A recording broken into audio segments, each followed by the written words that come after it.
the tech guy, be nice about it.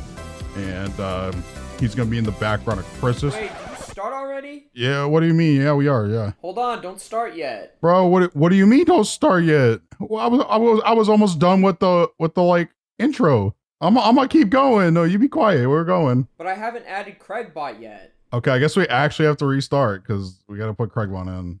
Damn it, dude, that went pretty well. I don't even remember what I said. So we're gonna be restarting.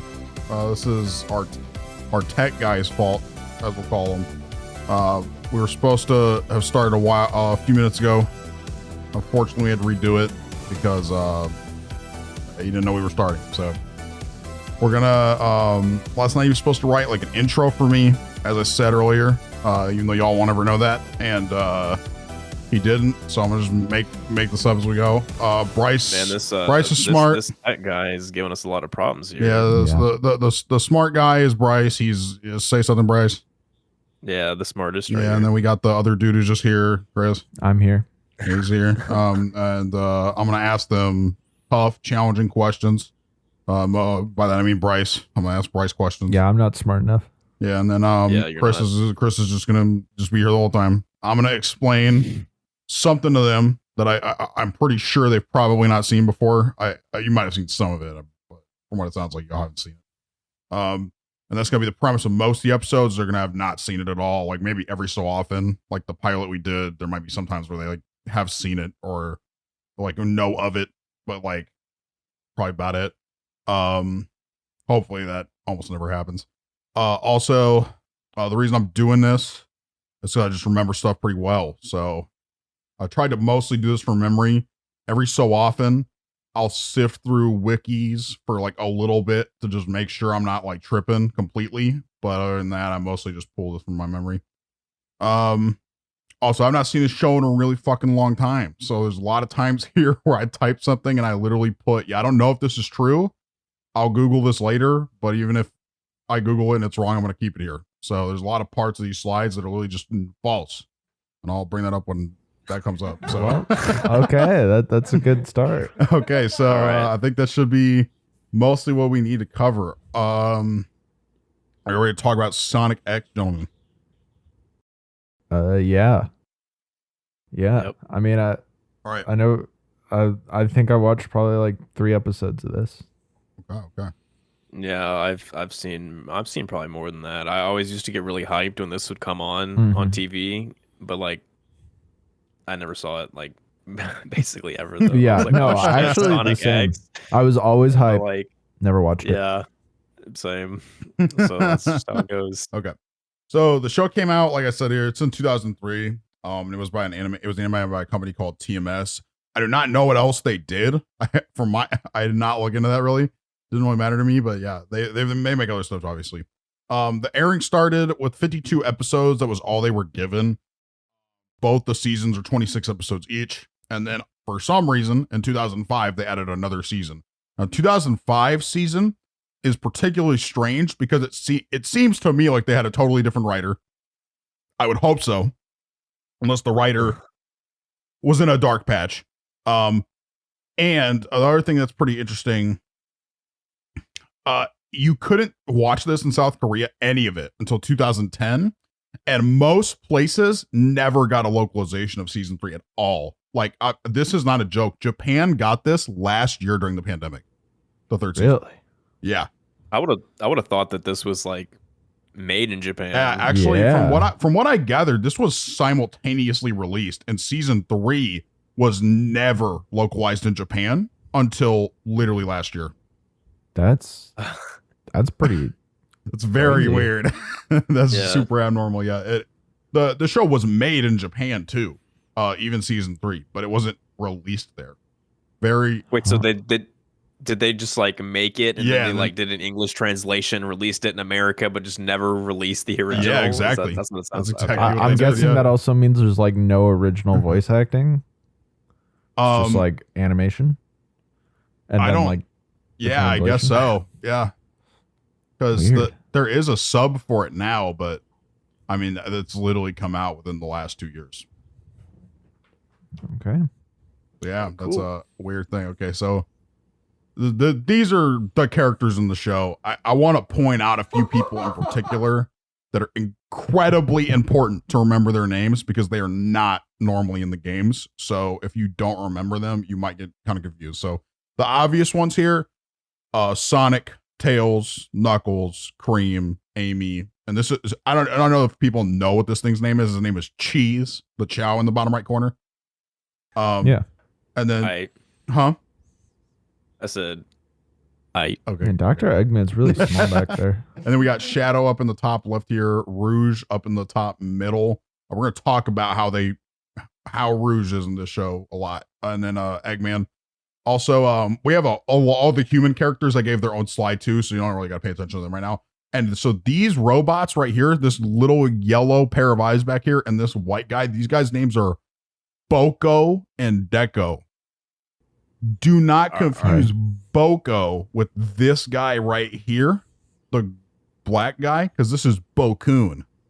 Okay. Okay. Awful naming scheme. But yeah, all of them are essentially just from the show, from what I've gathered.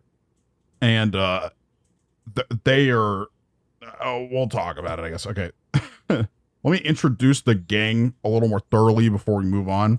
Sonic is Sonic. I'm sure we know who Sonic is. Is anybody confused as to who Sonic is? No. He's blue. Correct. All right. Knuckles is a moron until he just isn't anymore. There's a later part of the show. I wrote this before I was like completely done, like re-familiarizing myself. Knuckles isn't actually that stupid later on in the show, but a lot of the show, he does like a bunch of really dumb shit earlier on in the show. There's also this whole thing with him and the Master Emerald that is present throughout the show. The Master Emerald is the most important plot device in the show. Just keep that in mind. We got Sonic's main squeeze here. This is Tails. This font is impossible to see. So I think the font under it is much worse. Okay, so then we have Cream, Vanilla, and Cheese. I put them all under one little section. It's just some MILF rabbit and her kid. Vanilla is not in the show until season 2, and it's over halfway through, from what I understand. So, are you still here, Bryce? Oh, but yeah, bro. But yeah, so about halfway through season 2, she shows up, and ew. But yeah, halfway through the show, Vanilla shows up, but don't worry about her. Cream's what's more important. Cream is like the second one that Sonic meets in the show, because she gets kidnapped by Area 99, which is an Area 51 joke. And they know she's an alien, so they kidnap her and bring her there. And Sonic breaks in, and takes her back. But she has a Chow with her, which is a little fella, this blue guy, and there's like a whole mini game where you like collect these things in Sonic Adventure 2, and you would slave them, Chow Garden, and make them do literally anything. Well, you want. Teach them stuff. Come on, they go to school. Yeah. Well, like, teach is a nice word for it. You force them to swim and crawl and fly.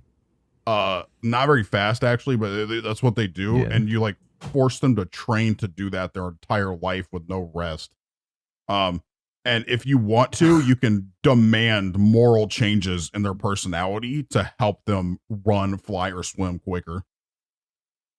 It's a kind of immoral process, but you know, I mean, it'd be like that.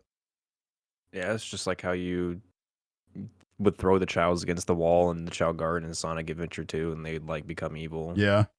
I mean, I know I grind for my children. I play those maps. I get the special animals. Well, who left the Discord? Nolan. Okay, I thought I heard. Okay. Yeah, I thought I heard the leave Don't sound. worry about it. Okay. Okay, so no, he's Shadow. He's Sonic, but evil. Until he's not evil. I'm gonna be saying that kind of stuff for characters a lot because season 3, like I said, I think was written by a completely different person. Also, he has like a boo-boo that's just a human woman. They did this kind of thing when Sonic 06 also was Sonic, where he just had this like chick that was clearly human that it was like attracted to him for some reason. Then we got Rouge, who is attractive Batwoman who craves for Knuckles sometimes. But she cares a lot more about money. So almost every single thing. The Hag. No, almost every single thing she does is just to get money. So there you go. And then there's Eggman. I'm sure we know who this is. He is a garbage villain in regards to actually accomplishing almost anything. He is clearly the weakest villain in the show because there are other villains that do a lot better. But yeah, he is in the show the whole time, and he does a lot of stuff that's kind of insane. So what you mean, like he's a bad villain, as in like he's not good at it. He wants to do evil things, but he is shit at it. He's not good at that. Yeah. And then Big likes to fish, and he is a pet frog. That is everything you will need to know about him. Bro, that sounds like an awesome. I mean, I want to just fish and have a frog friend. Big the cat is a viber. Okay, so let me explain. So the Chaotix group it's literally just the team from Sonic Heroes. It's the chameleon, bee, and alligator. They are to put it lightly, slick. That's the reason I use this specific word, because as we go through this, you'll realize that they're supposed to be detectives, but they are absolutely the worst detectives of all time. And then we got Amy. I have a question. Is this where like that was made? Like I don't believe so. I've seen them as like the Sonic Hero group, and I've heard that they're detectives, and I was like, I don't what? think this is where that came from. They were detectives in Heroes first, I believe. Wow. But don't quote me on that. I am not sure. What's the alligator dude's name? He was my favorite. Vector. Yeah, he's pretty cool looking. He's a cool design. He's got like some headphones. I bet he's listening to like some lo-fi hip hop to keep him vibing. Yeah, you know how it is, Bryce. Bryce spitting. Yeah. Okay, so now let's talk about Amy. Amy is in this show to get upset whenever anyone speaks to Sonic that's not herself. That's most of what she does in the entire show. There's one weird flex thing the author does with her that we'll talk about. But other than that, she basically just tries to get Sonic to fuck her. Sonic has no interest at all. And he makes it very clear, and she won't leave him alone. But there is this one part where Sonic, I'll talk about, where Sonic is like, yeah, you know what? I'll be nice this one time. Okay. Cosmo is a character unique to the show. She's Tails' boo-boo. And she's like really, really good friends with the group, and she's only in the final section of the show. There you go.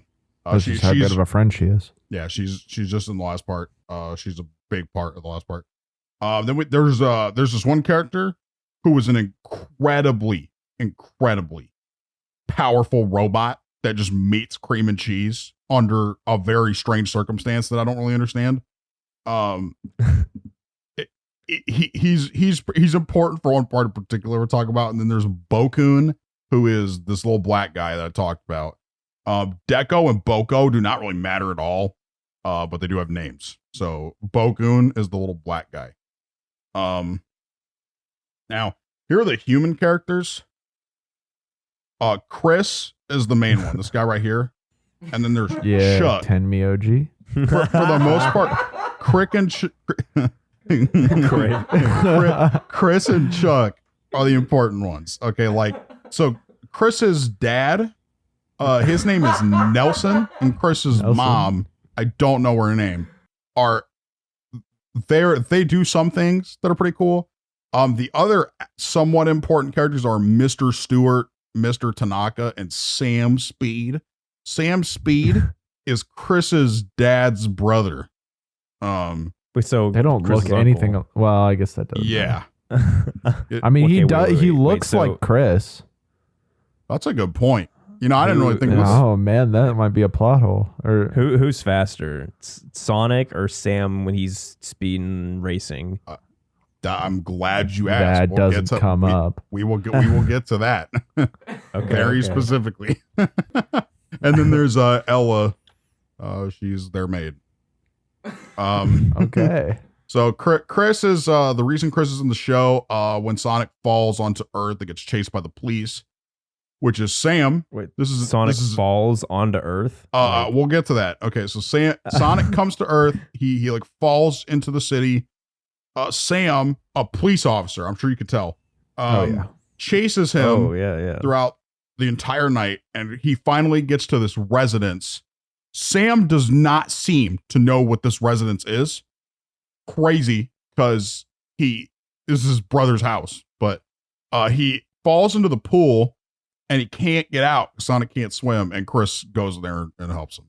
Also, one thing that's weird about Kris, we'll talk about later, is he's 12 in the first 2 seasons, and then there's a time skip at the end of season 2 where he turns 18, and then he goes to Sonic's world in season 3, and he's 12 again. And they're like, and he's like, why? And he's like, well, it's only been 6 months for us. And he's like, What? Okay.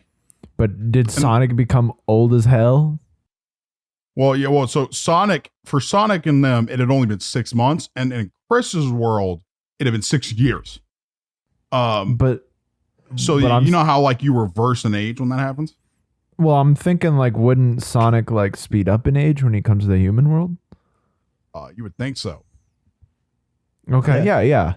But it didn't matter. Like, well, not to mention, yeah. like, even though Kris aged 6 years, when he went back to Sonic's world, it was like he had only aged 6 months, which is Makes sense. Okay. Now moving on. Nelson and Lindsay are his parents. I guess I did write her name somewhere. Okay, so Lindsay is his mom's name. Write that down, Bryce. But yeah, being a CEO of a software company and a movie star, they're never there, almost ever, but sometimes they are, and we'll talk about those times because there's a couple of them that are actually pretty important. There's a whole thing with her dad and Vanilla later. I'll talk about. Ooh. Chuck, by the way, I think is based off Doc from Back to the Future.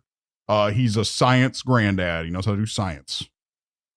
He's really not very important. Ella, housemaid, butler guy. He's a butler guy. His name's Mr. Tanaka. Well, Is he really powerful at fighting? Is he really strong? I feel like the butler has to be strong. Not really, to be honest. Damn. Well, he's not just a butler then. Yeah. He's like a bad butler. Yeah. He can't fight. There's also the president of their country. Actually a really important character. But they literally just call him the president. He's never referred to by anything else. So that's what I put down here. But he does a lot more than this would make it seem like he does. Then there's Topaz.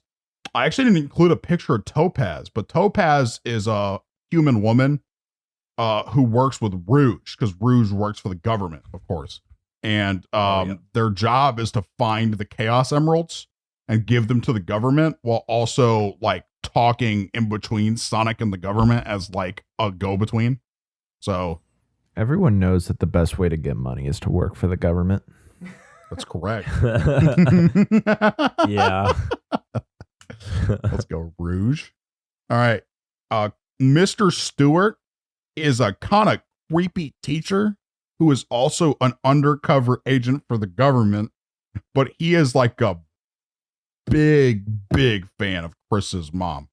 Wait, so Chris's mom is called Lindsay, right? Yeah. That's her name? Okay. Can you show me the picture of Mr. Stewart again? Okay, Mr. Stewart is up here. All right. No, he looks like #1 Chris's mom fan. Yeah. For real. Yeah. Chris's mom, remember, is a like world famous actress. Big fan of her. Yeah. You can tell it in his glasses. Then there's Sam Speed. Okay, so Sam Speed doesn't like that Sonic outsped him at the start of the show. Oh. So they become rivals in speed. That's literally what Sam says about it. And he's like, rivals in speed. and but there's like a part later where Sonic gets accused of high treason, and for some reason Sam just randomly is like, you know what? Sonic's all good. He wouldn't have done that. And they just don't even like listen to him. They don't High care. treason sounds like a certain friend we know. Oh yeah. So yeah, and then there's Scarlett Garcia. I just wrote her down because she's a commentator for a part that I'll talk about. But she's a news reporter, and she is actually in every episode, not in season 3. She comes up somewhere, so I thought she deserved a spot. So we'll talk about what I've referred to as the gatherance. This is a part. Is that an actual word? Absolutely not. There's no way. I was gonna say, as the resident smart person, I had to ask about that. Thank one. you. I really thought that was a word. I mean, I really like it though. I kind of want to call it like a gathering now. I'm gonna call let's have a nice gathering. Pull a Shakespeare moment and just make it a word. Also, dude, I totally forgot. Whoops. I forgot that I wrote this down on a piece of paper. I was going to have Bryce chime in. We don't have the music anyway, so we're going to do this in the most unprofessional way possible.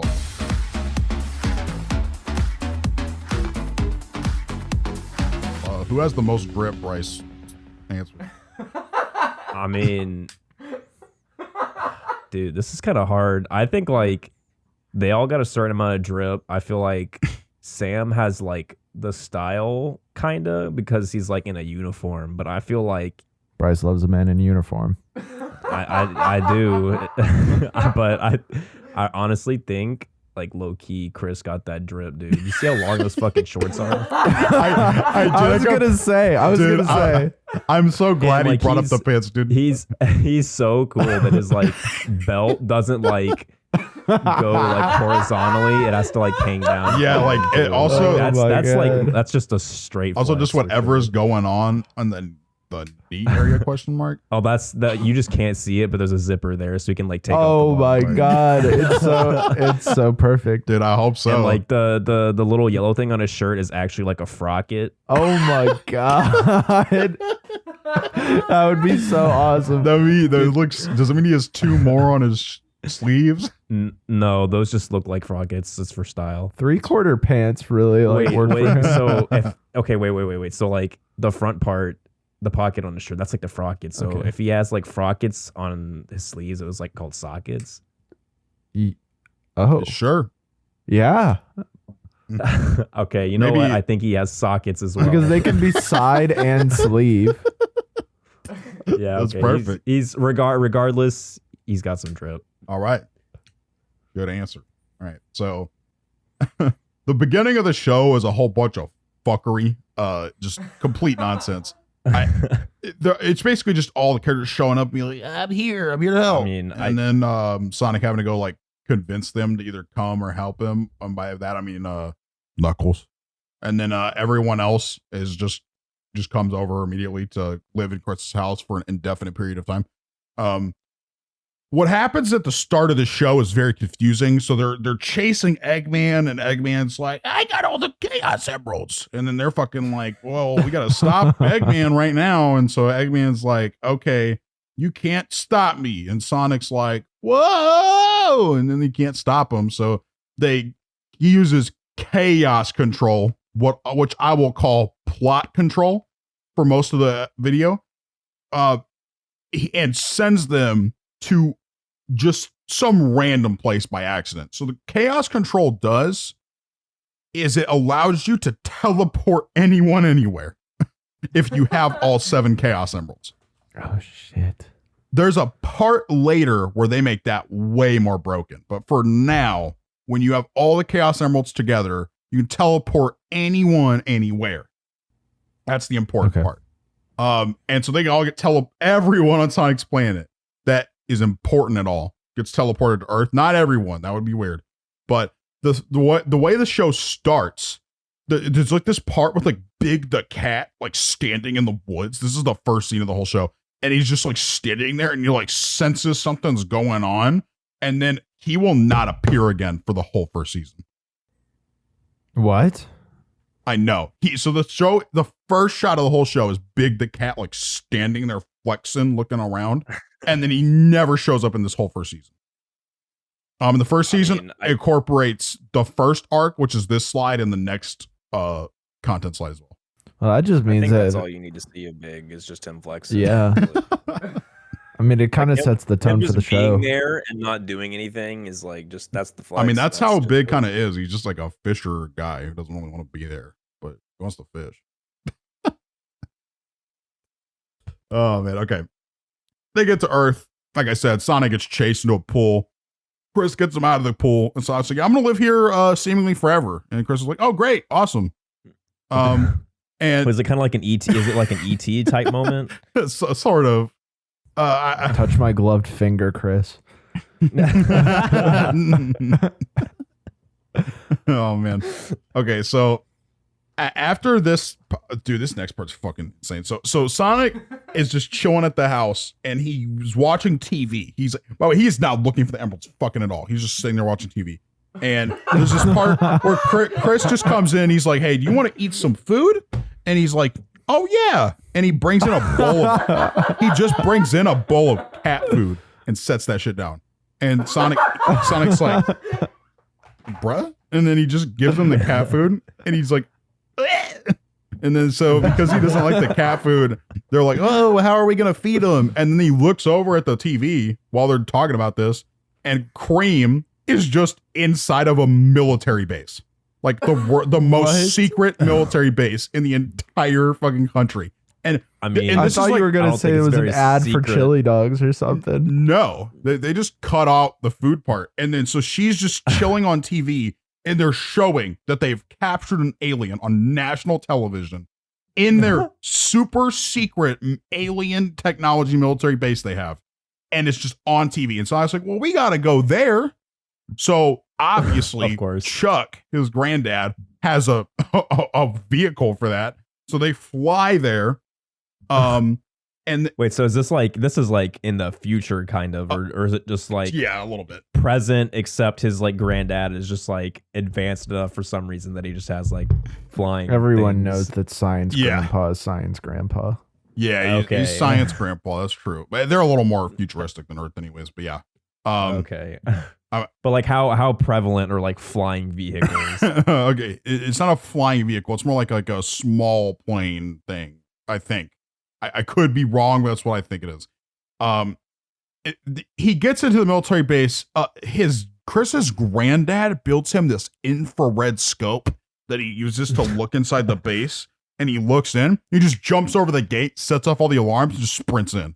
And so now he's sprinting into the base, and he gets to the end. He fights all these military guys, and he gets to Cream, and he's like, "Oh no, how are we gonna escape?" So he shit you not, he puts his ear up to the ceiling, right? And he hears a plane sound. And so what are y'all thinking right now? You're thinking, okay, what's going on is Chris's granddad has brought the vehicle up above the property. So Sonic says, that must be the Tornado X, which is Tails' plane. That's Tails' plane. And so what Sonic does, obviously, is completely destroys the ceiling of the building he's in, blows his way through the top of it, and does he do it with Sonic 4? It's like a homing attack. He just goes like straight through it. So what he does in the show is he'll pull out a ring and he'll jump through it, and then he turns into a ball and can just slam through shit at a really high velocity. Where'd he get the ring from? He just has them in his pockets. He has them in his socket. Yo, the sockets though. Also, one question I have that I'm sure you don't have an answer for is how the fuck does like Tails just not get shot out of the sky? I actually thought it was gonna be like a bomber or something. Wait, here's one thing I'll say. So if plot control is never the answer, the Tornado X is. Very important. The Tornado X is such a broken vehicle, dude. It's a very, very good vehicle. Undetectable by any radar. Hey, if GTA taught me anything, I just had to fly low, right above the military base. They'll never see me. Sonic blows through the ceiling and comes out of the roof, and then lands in the Tornado X. And Tails is like, "Hey, Sonic!" And Sonic's like, "Thanks, buddy." And then they just go home. Yeah, Cream's there. Wait. Oh, okay. Wait. So, okay. I thought he broke out with cream and cheese. Yeah. Okay. I thought she was like behind a cell and he was like thinking about how to get inside it, but he was just like there with her and then like propelled him and her like just through the ceiling. Well, that is what he did. He did like slam through the ceiling with both of them. Okay. Yeah. So yeah, like there's that whole part, and then there's this next part where Amy and Knuckles are in the sewer system. I guess they teleported to the same place, or they found each other really quickly.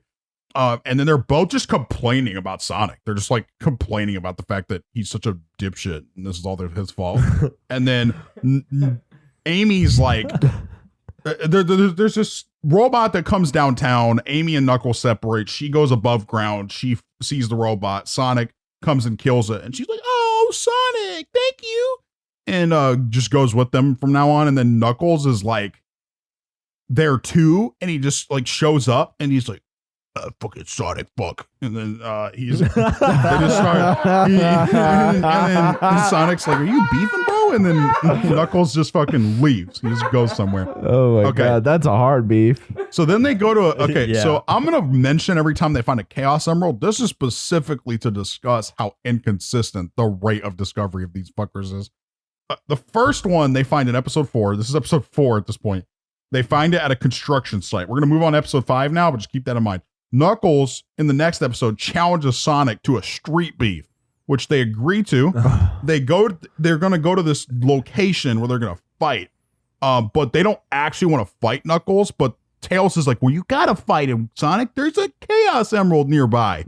That does not come up at all, by the way. They don't find the Chaos Emerald.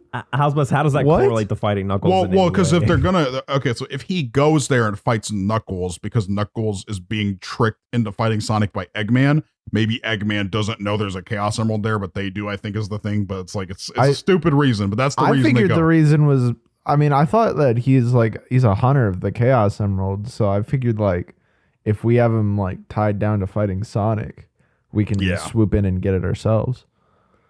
I mean, it's true. He is looking for the emeralds also, but yeah, that might have been part of it, but I don't think that's the reason they said. Nice. There's not an emerald there, by the way, at all. It's just like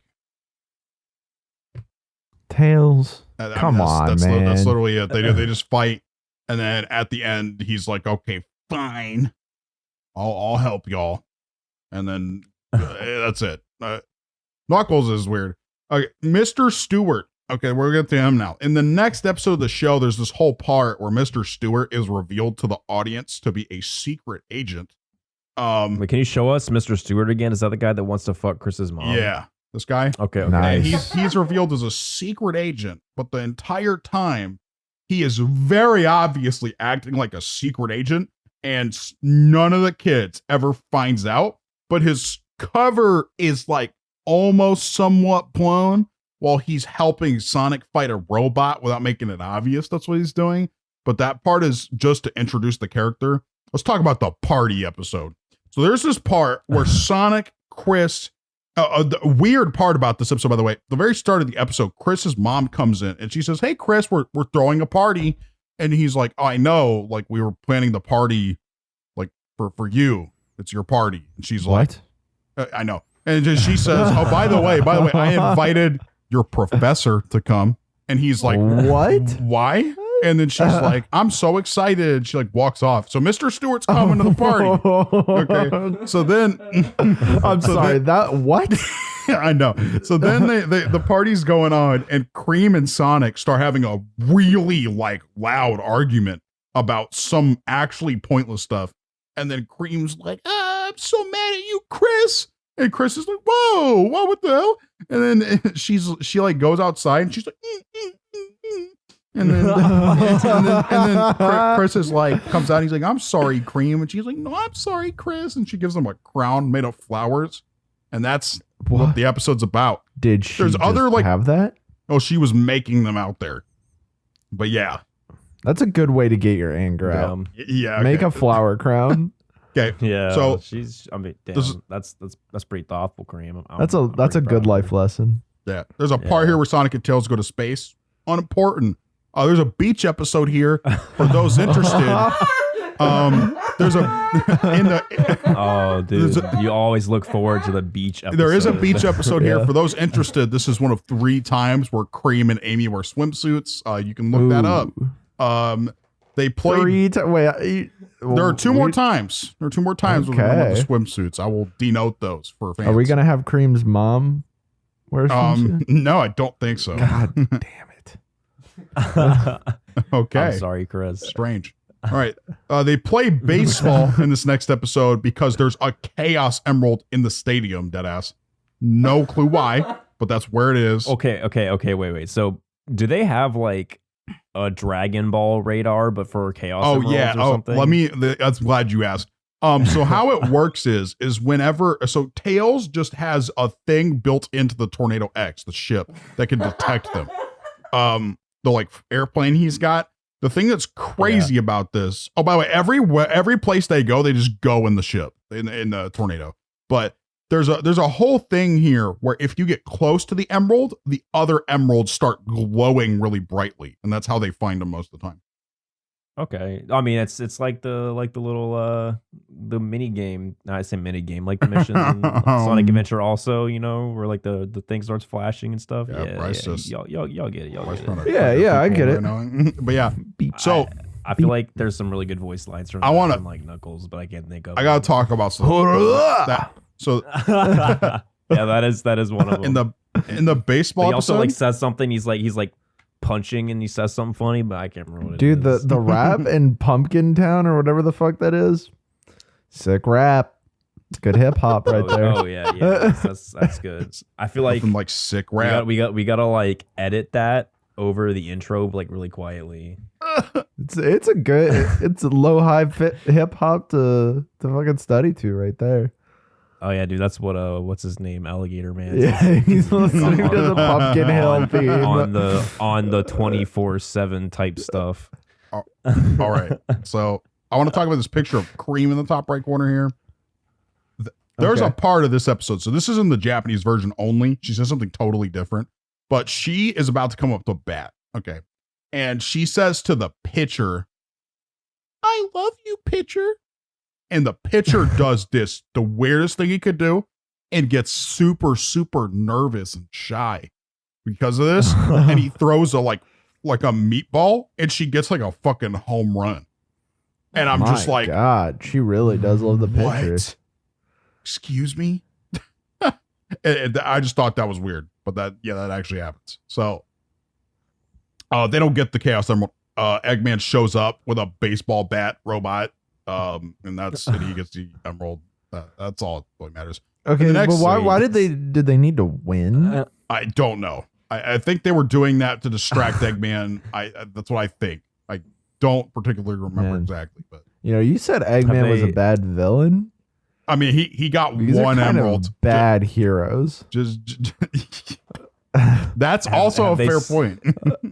Have they stated yet why Eggman wants the emeralds yet, or is it just like evidently he would like to create the Eggman Empire, kind of like what happens towards the end of Sonic Unleashed, sort of, if you know what I'm talking about. But yeah, I played that game, but I do not remember. I didn't play that game. Bro, that game was fire. Don't listen to what anyone tells you. Okay, so is that the werewolf game? Yeah, that shit was awesome. I played the first level. Yeah, Werehog. I'm sorry. Right. I'm sorry. That's very insensitive. Okay, so next episode, Rouge and Topaz find an emerald and they take it. I mean, there's a lot more that happens to that episode, like them sexualizing Rouge and every time she's in the scene or talks. But wait a second. Little backstory. Nolan, weren't we playing Sonic Unleashed when I said I'm a little Sonic boy? And I gotta be real, Chris. I don't know. I'm fairly sure. Clue. We have a lot of Sonic merch in this friend group, and I doned them, and I think I was doing a little like elf dance, and I was like, I'm a Sonic boy. Okay. So, yeah, the takeaway: Chris is a little Sonic boy. You can move on. Okay. So they find another emerald at this villa Chris's family owns. Holy shit! Chris's family is so rich. How rich they'd have to be is insane. But they go without Sonic for some reason. Okay, so Sonic is just kind of, by the way, they go with Mr. Stewart. Just throwing that out there. They go to Chris's family villa with Mr. Stewart, a bunch of animal children, and actual children. They're so fucking. They're so fucking. And then there's a giant duck fan robot named Fun, who is sitting on the beach blowing, like it's just a big fan that just blows. And they just can't get close to it because it just blows them away. And this happens for like a whole episode where they just can't get next to it. So Mr. Stewart does an anonymous call to the property and speaks to someone he's spoken to in person and should know his voice. And is like, send Sonic here. We're fucked.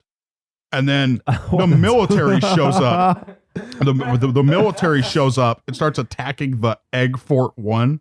There is a sequel to the Egg Fort 1 called the Egg Fort 2, which we'll talk about. The military starts attacking the Egg Fort 1, and Eggman and Knuckles. They start attacking the thing, and Knuckles asks the military, "Can you send me in on a missile?" And they're like, what? So Knuckles gets strapped to a missile and they fire him. They fire him at the Egg Fort 1 in the sky. And he just like slams into it and just runs it and starts just attacking people. Sonic just does the reasonable thing and just goes to the ship on the tornado. And then they work together very publicly. In the Egg Fort flies over the city Kris lives in, and Sonic and Knuckles destroy the Egg Fort by strapping a fucking bomb to the middle of it and blowing it up. And Eggman, even though he's above the city, it starts flying away and lands in the ocean and is, by the way, completely not destroyed yet. Somehow, even though they blew up the whole ship and there's like this giant explosion. And then everyone in the town is like, yo, Sonic, let's go, Sonic. And then the police don't hate Sonic anymore. What? Well, they just watch Sonic stop an evil man in the middle of the downtown area. You know what I'm saying? Yeah. There's a lot to unpack there. So for now, we're going to segue to another segment we don't have the little jingle for. So we're just going to go in. All right, Bryce. You ready? I may have to prepare for this one. It's time for this quiz, bro. What color? Sonic. Say the name. Oh yes, the Bryce is right.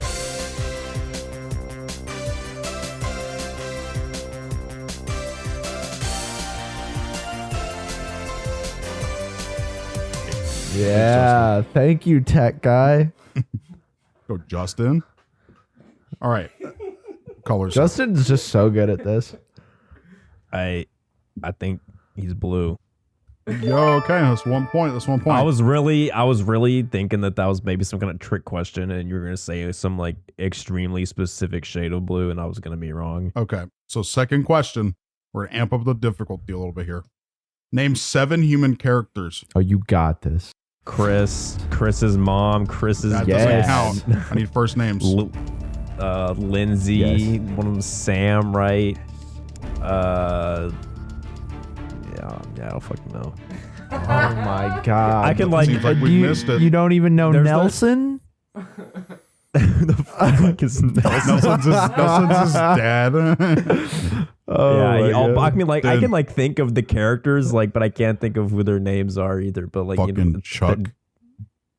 Bro, I'm sorry, dude. I'll let you down. All right. So we got the second one wrong. So the next question is going to be a little bit easier. What is unique about Sonic compared to a normal hedgehog? There are 3 correct answers. He's super fast. He can speak, and he walks on 2 legs. Well, you got 2 of the 3 answers I had in mind. I was going to say the answers I had in mind were he's fast, he's blue, and he's anthropomorphic. Any of them work, so you got it correct. You can... Him speaking is pretty unique as well. Well, I mean, they speak too, just a different language. Yeah. What, Kris, what can you tell make me, a hedgehog sound, Kris? Yeah, well, not a sound. What kind of language do they speak, Kris? Can you give us like a sample?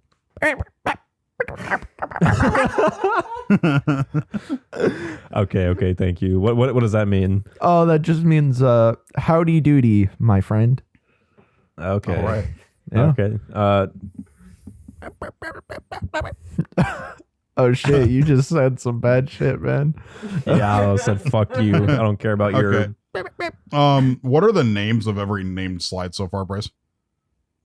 1, 2, 3, 4, 5, 6, 7, 8, 9, and 10. Not even close. The correct answer was The Gang, the homies, a gatherance occurs, the Bryce is right, and the Bryce is right. Okay, you didn't say titles, like Okay, headers. that's fair. You got it wrong. So though. that's like up for interpretation. So like Okay, I could have so also gotten you it get right. a half point.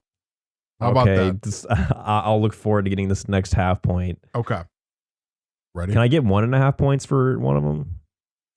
I mean, you have 2 points and you need 3 points out of 5 to pass. So you have 2.5 points now. Oh, okay. So okay. if you get another half point, you get this. See, Bryce isn't Are you ready just, for like, your final question? Smart. He's also persuasive. Yeah. I'm looking for this next half point here. All right. I'm ready. Actually, I'm going for 2 right here. I'm going for 2. Go for 2? Yeah, I'm going for 2. That would be almost a 5. That's never happened before. Let's see. All right. We'll see this. Let's go. What is Sonic's best human friend and best non-human friend's names? His best human friend is Kris, and his best non-human friend is Tails. Congratulations, Bryce, you did it. Oh my god. Woo! Wow. All right. Damn. How many points is that worth? That was I mean, since it's inconsequential whether it's worth 1 or 2, we'll say 2. Okay, It's a 4.5 was that- out of was that 5. 4.5. Okay, that's a new That's record. a high, Write that one that's down. a high score. Yeah. Okay. Next time though, I'm getting 6. Oh, new record. New. All right. Moving on. We're going to do this part a lot faster than the last part because we spent 30 minutes on the least important part of the show. So let's move on. Oh god. We've covered 13 of 78 episodes so far. Okay. So yeah. I guess we gotta okay, speed so it up. we're gonna this part right here. What this is all about is they called the last part the New World Saga, and it's supposed to be called the introduction of all the characters. But all the characters are introduced by episode 3. So there's literally no reason for them to call it that for so long. But they called this next 13 episodes the Chaos Emerald Saga, as if they weren't looking for the Chaos Emeralds this whole time, anyways.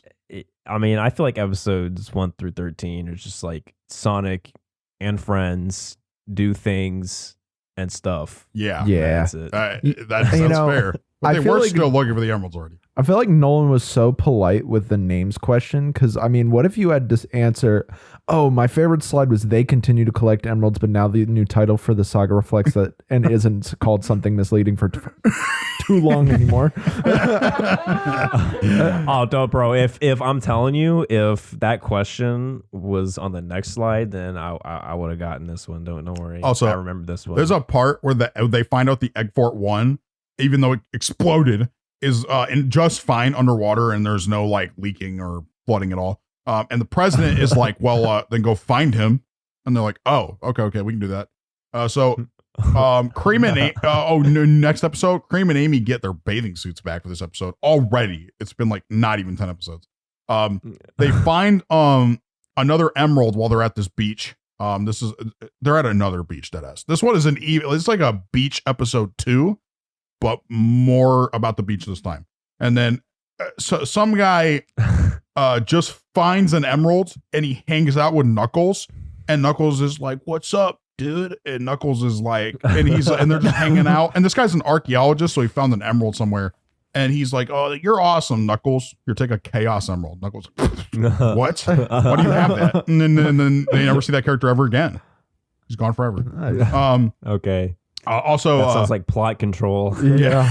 Also, Knuckles has a extremely strange dream here, where he has a dream about himself, but it's a girl version. She's actually up here. Her name is Tikal. Yeah. Right here. Yeah. So this wow, girl they Knuckles, really show her in that image. yeah, she's really clearly right. Yeah, right there. Yeah. And so she is really important to a part she is not gonna be in for a while. So there's a part though where she says the servers of the 7 chaos, and he's like, what? And I was like, fucking what? What is she talking about? And that doesn't really make a ton of sense later either, but that's all she says. And Knuckles is like, what? And then, yeah, so moving on. There's like this whole part where there's a dam in Africa Eggman built that's like, they don't want to be there.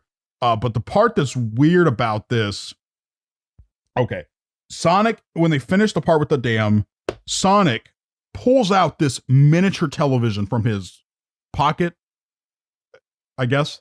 Of course. And for some reason, he gets a phone call on it.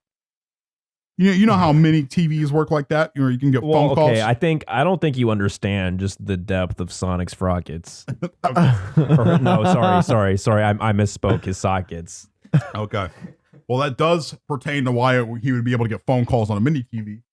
So he gets the phone call, and Eggman just says, "I'm still in charge, Sonic."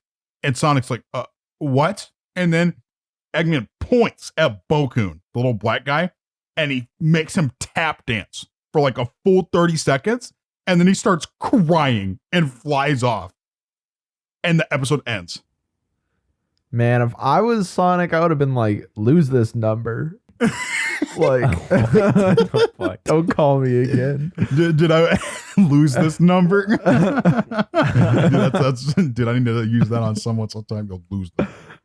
I get like a phone call, not from someone looking for Gerardo once a fucking month. So, okay, so they go to a set of a horror film. Chris's mom's in the horror film, and they just do a bunch of bullshit. The only part that's important about this is cream and cheese appear in the movie, and the public's like, "Whoa, what's that?" And I'm like, well, it's the same thing that was on the TV when they revealed that they had it at a secret government base that's not supposed to be public knowledge. Yeah. Literally the exact same person, clearly. So yeah, there you go. They go on a cruise.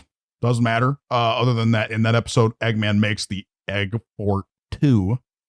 Which is a little bit bigger air fort.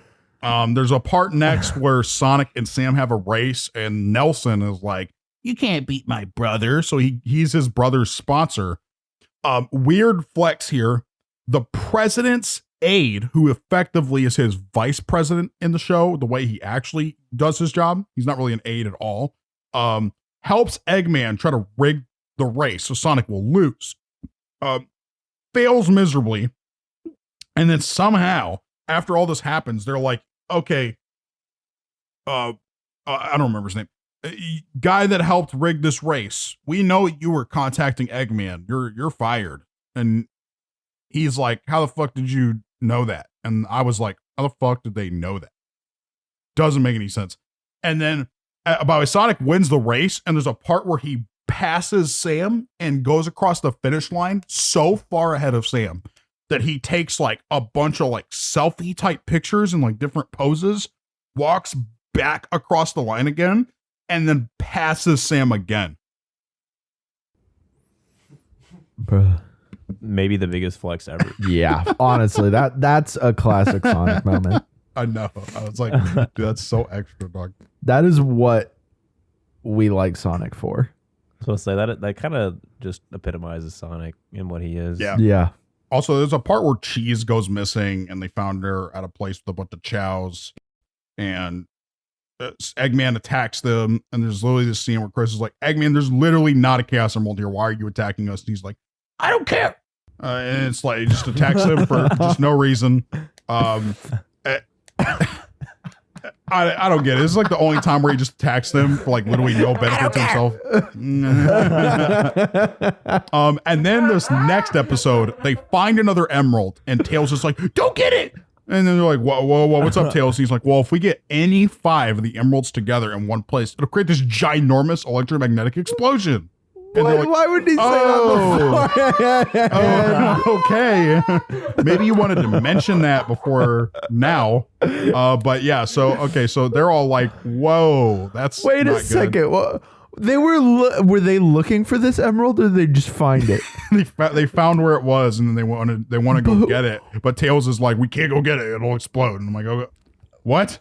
And the whole episode, that's the only important part of the episode, but they go get the emerald and they give it, get this, to, I believe, no. they give this emerald to Knuckles, because Knuckles gave them the emerald he got from that plot device guy, but Knuckles gets this emerald so they don't have to keep it there. Now, this literally doesn't matter at all later. Very important note. This never happens. There's never a giant explosion, but that's what Tails says. And then Eggman kidnaps Chris here. This is the first of many kidnappings Eggman will be a part of. And Knuckles tells Sonic about it. I don't know how he knew, but he knew. And then when Sonic asks him if they made any progress in the search for the last emerald, Knuckles is like, I don't know. And then Eggman's like, Kris, give me all the emeralds. And he just has them, gives him all the emeralds at once. What? No explosion, by the way. They're all together right now in this scene. They're all together. No explosion. He hands the emeralds to Eggman, and Eggman's like, I have them all. And then Sonic like comes onto the ship, and he like fights this thing called the Exterminator. And what's really weird is there's this part in the Exterminator fight that's really uncomfortable, where he's just, by the way, it's the Egg Exterminator, but he's slamming Sonic's whole body into the ground over and over again. Oh, and Sonic is just like screaming. It's like in the Broly movie where he like starts slamming Goku into the ground constantly, and Goku's like, ah! It's like that, but with Sonic's voice actor. I like the description. Yeah, and then Sonic gets into the ship after this. He just turns into Super Sonic because he's near the emeralds all at once. Still no explosion, and there's 7 of them now, but whatever. Also, for some reason, this time, the 7 emeralds being together didn't cause instantaneous teleportation. But after Sonic turns into Super Sonic, beats the Exterminator, and fucks up Eggman's fort, then the teleportation happens, but this time, it just teleports an entire fucking island to planet Earth. There's no explanation whatsoever about this, and Sonic is like, whoa, for like a second, and then he just basically ignores it for seemingly no reason. He just doesn't care. I mean, why would you? And that's a real brief rundown of season 1. This shit is unimportant. I could not be more clear about that. All right. You ready for the next part? I mean, we're a third of the way through. When does it get important? Oh man, good question. Oh, okay. I got you. Okay. By the way, I didn't put it anywhere, so we're gonna put it up here. We have Justin's word. Are you ready, Justin? Fuck. Can you put Justin in the batter's box, Kris? Say hello, Justin. Yeah. Okay, this is our tech guy. Introduce yourself, Justin. I'm Justin. All right. Good I'm the tech guy. Now, beautiful introduction, just beautiful. Well, I shouldn't have asked because you said the same thing I did. All right, so now we have the word I'm gonna have you try to pronounce here. I'm gonna type it, and you're just gonna go till you get it. Are you ready? Yeah. For our audio listeners, the word is spelled EMERL. Excuse me. Emerl. Try again. Emerald. Try again. Emerald. No. Emerl. No. You already said that.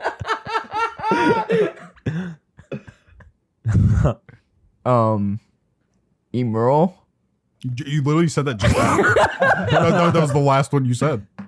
And that was the first one he said as well. Yeah, Don't you said it that. first and the last 2 times. Emerl? No, that's the one you said second that we also said was wrong, Justin.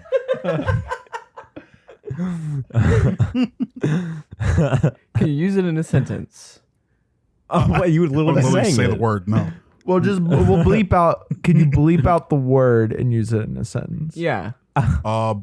Blake is a robot. That was the sentence, man.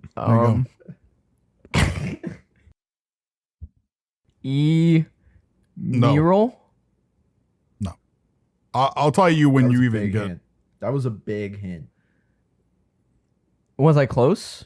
No. Emerl. No. No. You literally already said that 3 times. It's the same word you've already said 3 times. Notice I've said it was wrong every time. I think we should have a countdown. Honestly, you're right. I thought This wasn't even. This isn't even a tough one compared to what I picked Okay. Let's up give in the it second 30 show. more seconds. You get 30 more seconds. Keep popping out options, Justin. Actual pain. Emerald. Oh wait, I said that right, didn't I? Yeah, you did actually. Well, at least he knew it. At least he knew this time he had already said it. So. E. Me. No. Oh No. my god. Is it I? Okay, that's 30 seconds. That's 30 seconds. Okay, that's that. Okay, yeah, so- that's enough. All right. It is pronounced M. Marill. Okay, so there was a big moment where you said E and he already said no.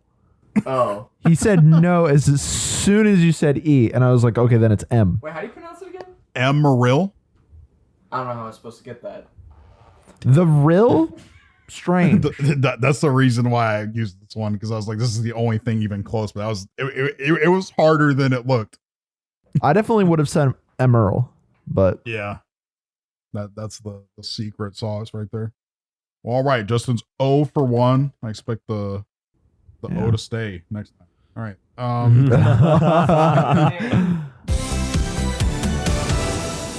Okay, what's poppin'? This is do I go by my name? Yeah, you say Nolan. Okay, we'll just start this one more time.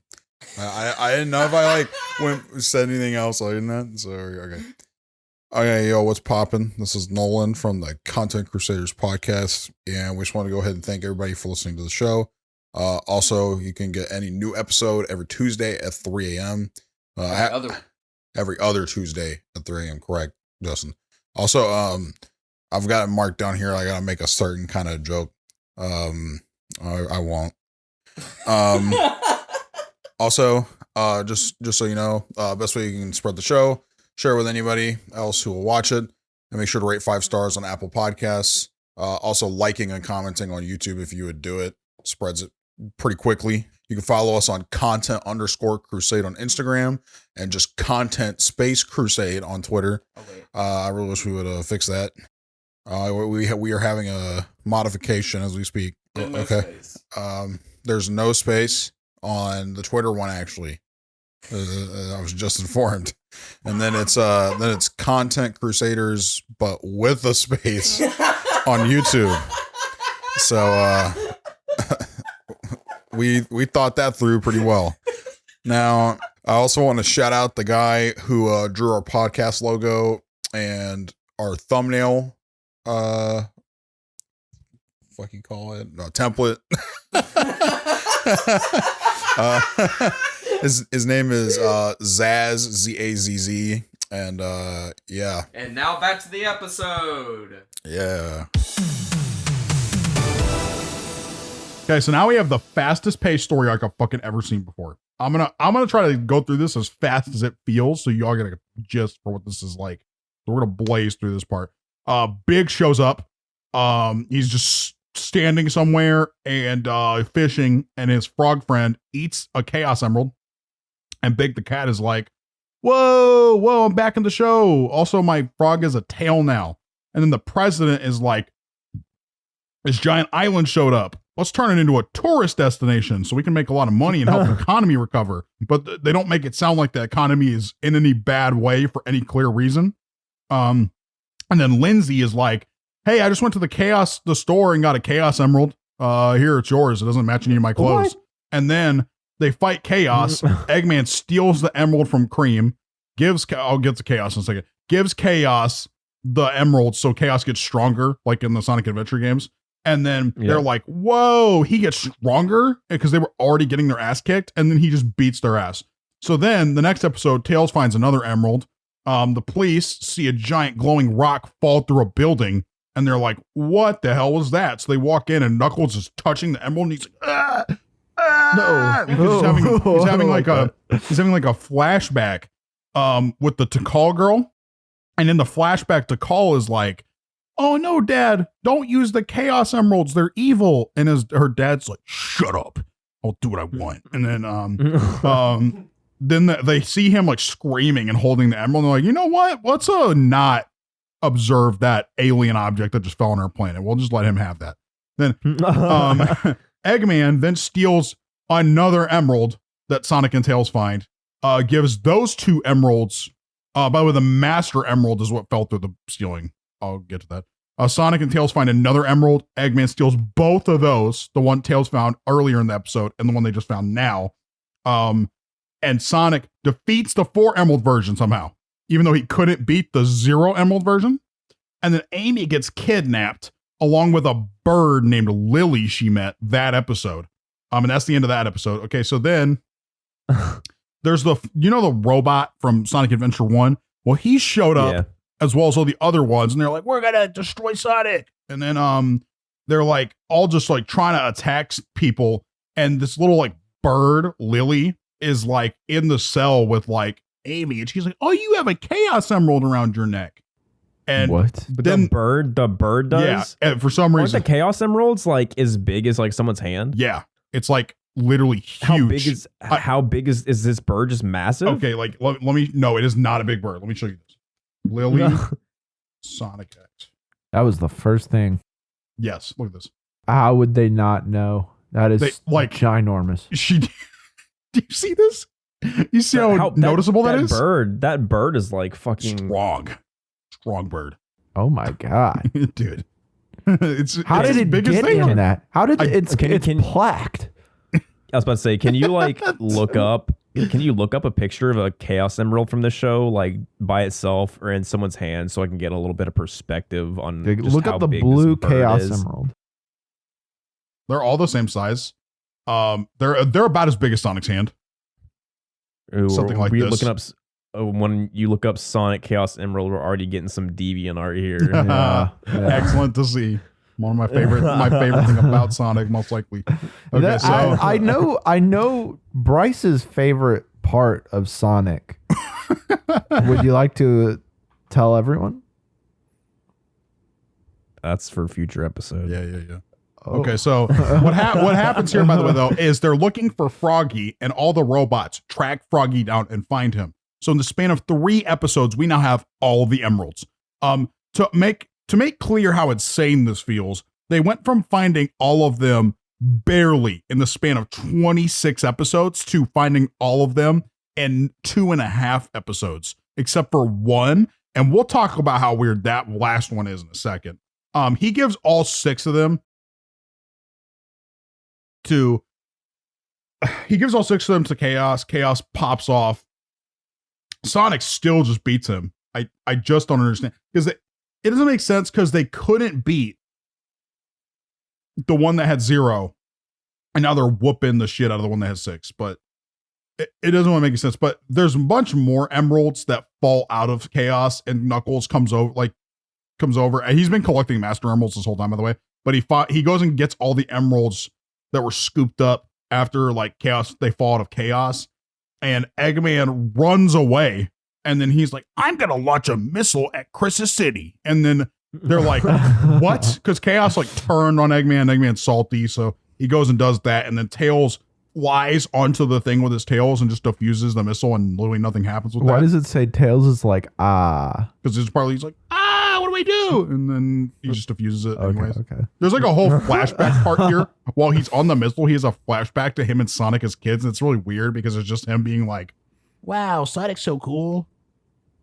For some reason, I thought there was going to be like a flashback to him defusing another bomb. Yeah. Like, say, okay, so is this like the Tails redemption arc where they show that Tails is kind of cool too? He is competent. He looks up the Sonic and he's like, damn, I wish I was cool and strong and fast and blue, but like, and also I'm not. You know I'm what? Not that. That's exactly what it's like, but actually. Yeah. But at least I can defuse a bomb. Yeah. So then Knuckles and everyone but Tails are like, let's go to Angel Island, which is the island that teleported onto their planet. I was wondering when that was going to come up. And so they show up on the island with all the Master Emerald parts and the regular emeralds, and they just leave Kris there.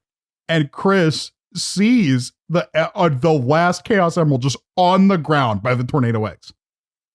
It's just sitting there on the ground. I shit you not. He just walks past the Tornado X. He's like, what's this? And it's just the last emerald. Bro. All right. the way they find these is so confusing because the spread was they were across the planet the first time, and now they're all in the city they live in, and they're just finding them like on the floor. I mean, you gotta respect it. They got some strong eyes. Then it's RNG, Nolan. It's RNG. There's a whole part here where they have this thing happen with Sonic's like friends are like, whoa, we did it. And then like they cut to Big and Froggy, who've been in the show for like 3 episodes now. And they're like, we're gonna go home. And then they leave. And then the robots show up and they're like, we must destroy Eggman, or Gamma does, the black one, the red one, I mean. And he's like, yeah, I'm gonna turn it all around and help Amy escape, because Amy somehow didn't necessarily escape yet. And in doing so, he just like dies and like explodes. It's a very weird part. And then oh no. And then they're just like on Angel Island, and they're next to the Master Emerald. And just this there's just this part where Sonic and Knuckles are just tripping, right? And they're like, what do we do? And then they go back in time together this time. I guess you don't have to be the guardian of the Master Emerald like Knuckles is to get the trippy flashbacks.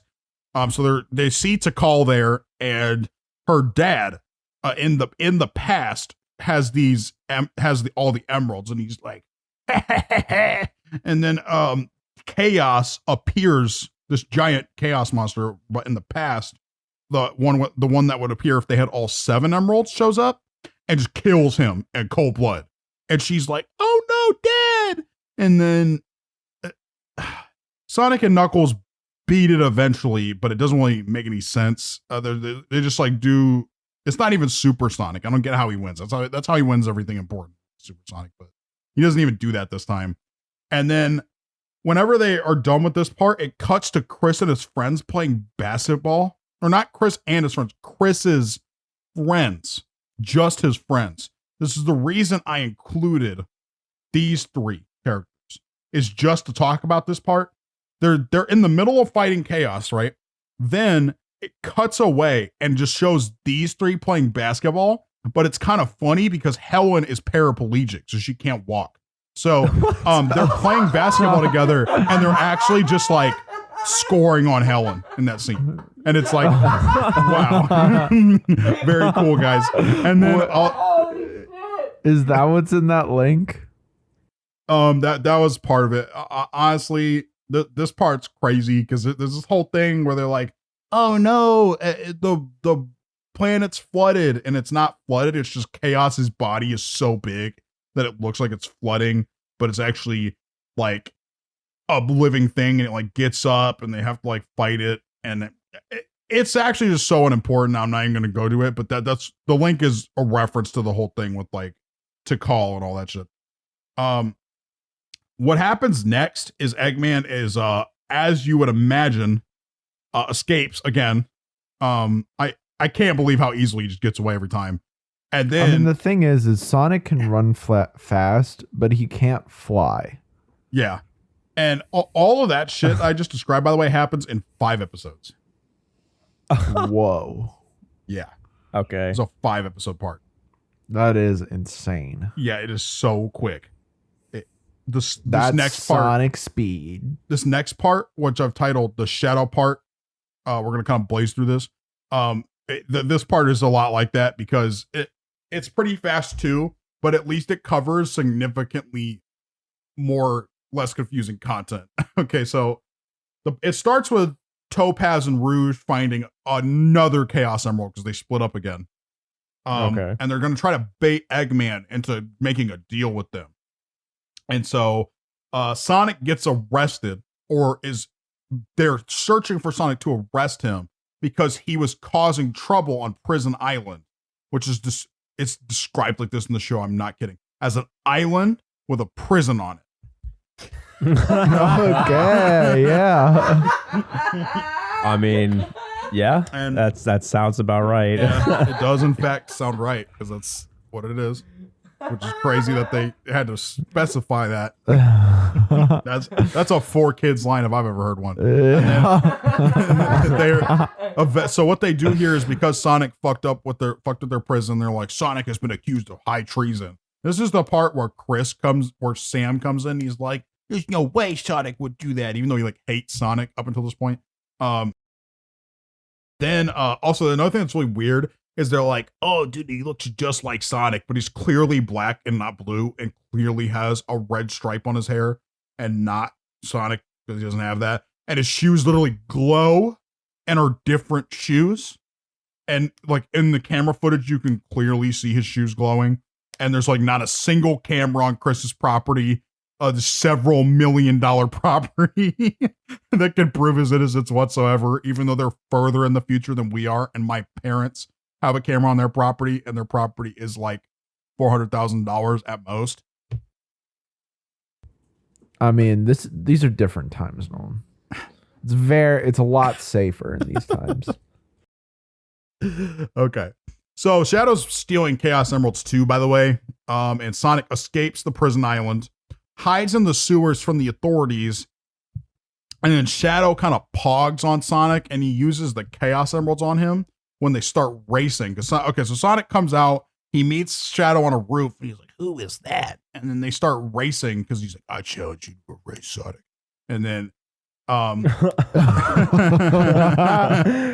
he's really that's like a real challenge. I'm challenging you to a race, Sonic. And then Sonic gets because Shadow isn't just running; he has super shoes that let him float. But he just like fucking skates, he like skates on air. I swear to God. Yeah, and his feet have these things called limiters on them, where he can go even faster, and he does that a lot later in the show.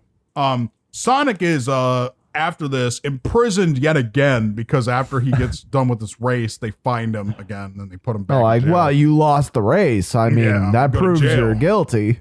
And then Rouge makes the deal with Eggman, so she starts working with Shadow, and their first mission is to place a humongous bomb in the middle of Prison Island and detonate it. Amy runs up to Shadow while he's on his way to go do this, and is like, oh, Sonic. Somehow she doesn't even recognize that it's Sonic. But when she hugs him, she goes, what? You're not Sonic, and implies this is because he isn't mean to her when she does it. Yeah, that's what I thought immediately. Yeah, he doesn't like shit on her for doing it. She's like, you're not Sonic. So she admits to a desire for an abusive relationship, basically. And then, but wouldn't it be? Isn't it? I don't know about you guys, but if I was Shadow in that like situation, I probably would be like, "Get off me! Who are you?" Like, I don't know if that's just me, but so whenever she shows up, though, he has a flashback to his boo boo. Now his boo boo, I believe I have her up here. Is I just don't. Okay, so wow. Dr. Eggman has a cousin who looks, she actually looks a lot like Helen, but she is a cousin. He is a cousin. And her name is Maria.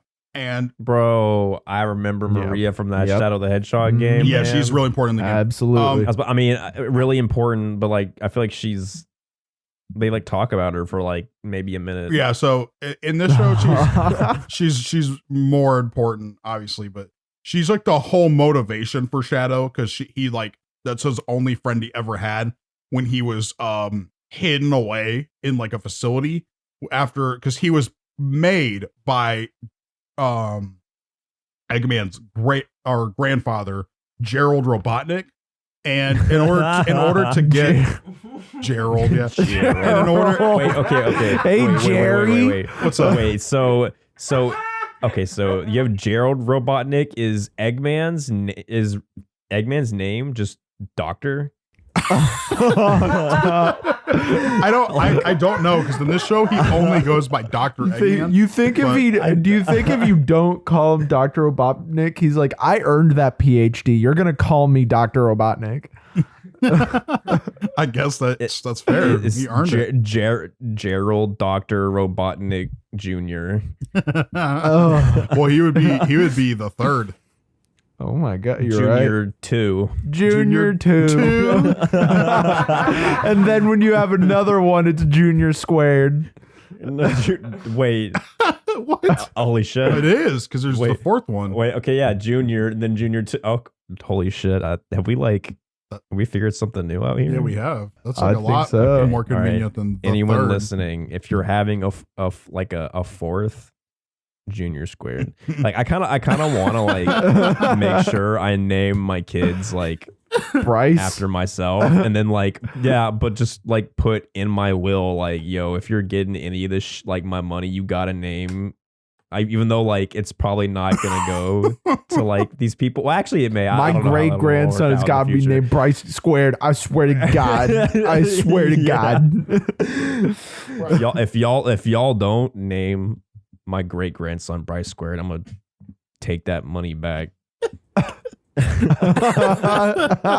Bryce Junior squared, you mean? Oh fuck. Okay, wait. Yeah. Bryce Junior squared. Okay. Okay, no, I was about to say some shit, but I was about to get probably confusing myself, so I'm just gonna not. So let's get back to this real quick. Okay, so Maria is this like blonde chick who liked to talk to Shadow, and Shadow, and then when he's having this flashback about being with Maria, he's like, "Yo, Maria is such like a nice girl."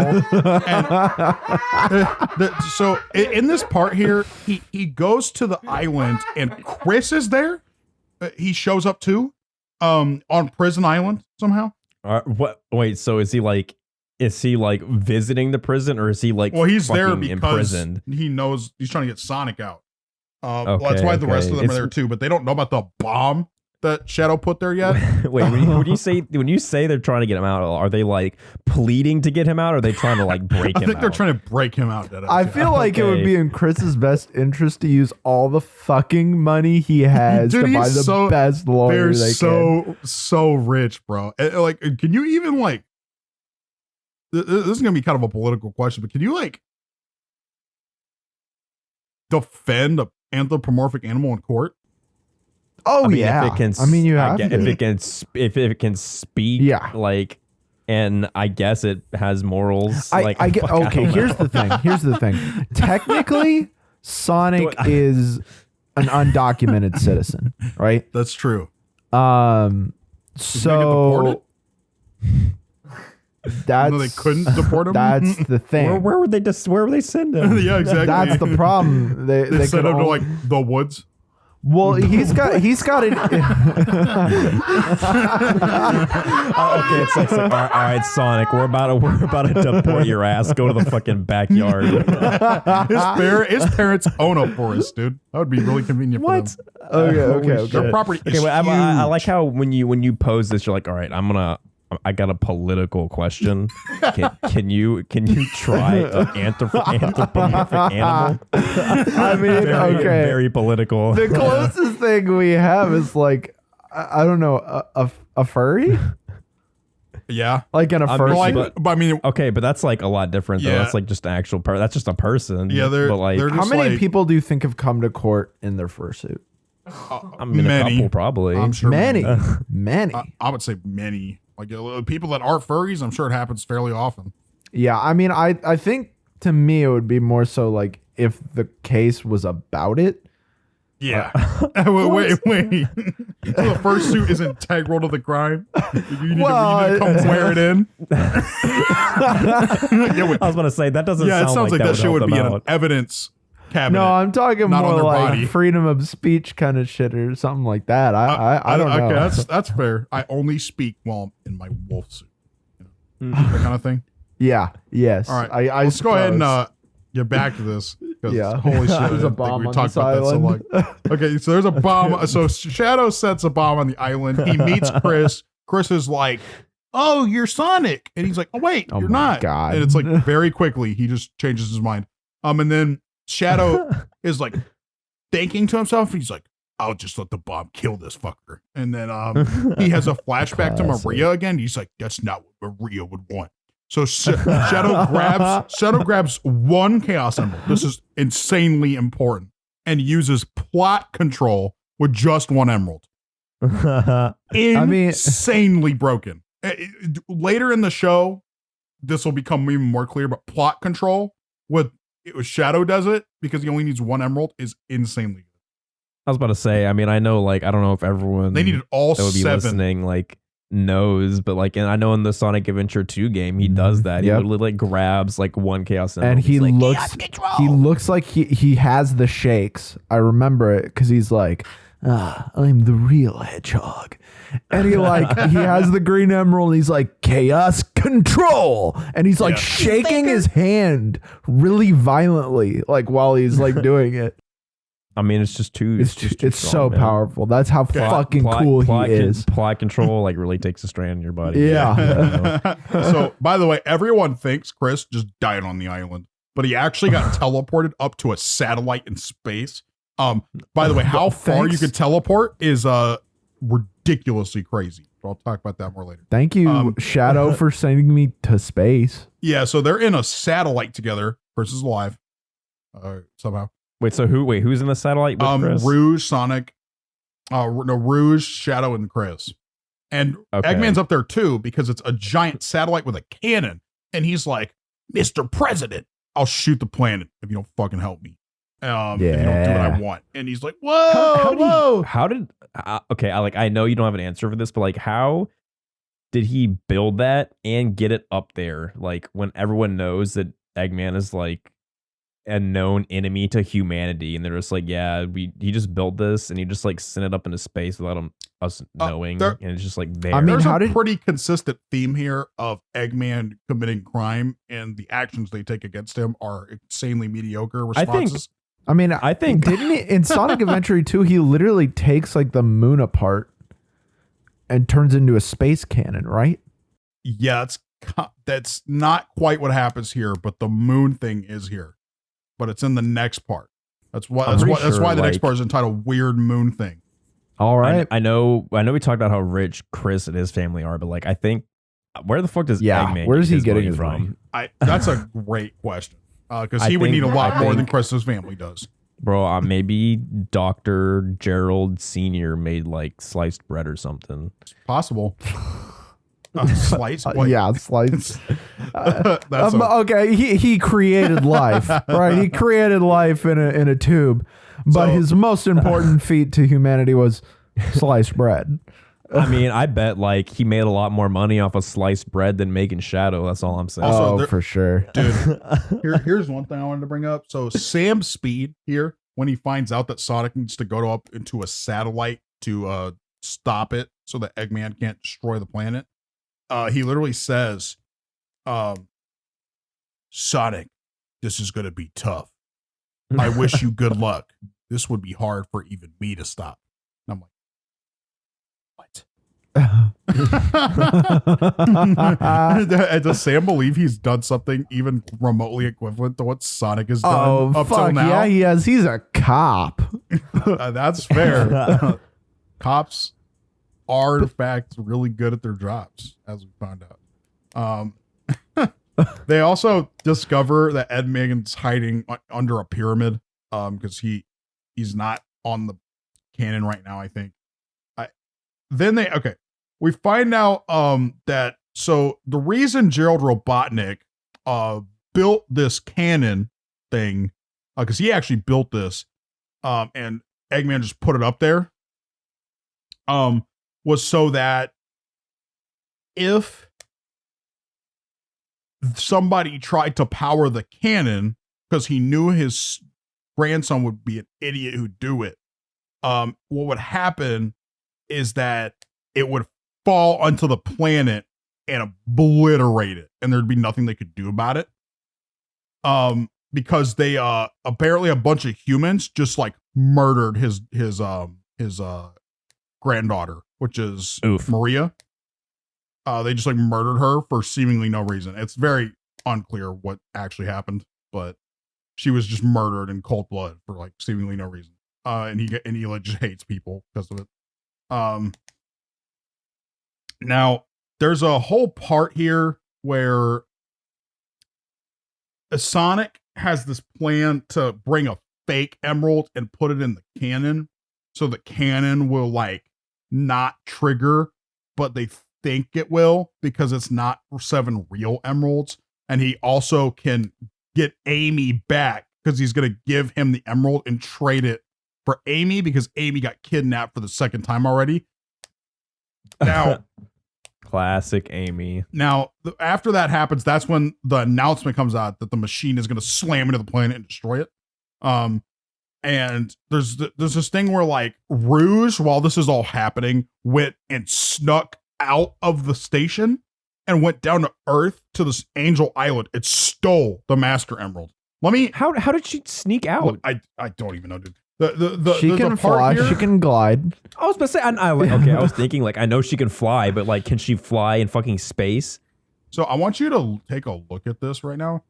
I want to show what the Master Emerald looks like size wise, and think about. Bro, look at it. Like I'm pretty sure it's in like one of the Sonic Adventure games. Yeah. So this is a good comparison. This is how big this shit is. It's so big, like it's bigger than Knuckles straight up. And she just takes this, just like runs off with it. And Knuckles is like, I'm gonna beat you. So he's fighting Rouge on Earth. Sonic and Shadow are fighting. And then once they realize that it's gonna slam into the planet, Shadow's like, I've been doing it wrong all along. And then he realizes that he's being a terrible person. And Maria wouldn't like that. So he sacrifices himself to beat up the Bio Lizard, which got even stronger and turned into what Sonic goes like, oh no, it's the final lizard. And okay. The final lizard. And after that, Sonic, like Shadow, like sacrifices himself to defeat the final lizard. And he's like, everyone go. And then Sonic leaves and he literally just says,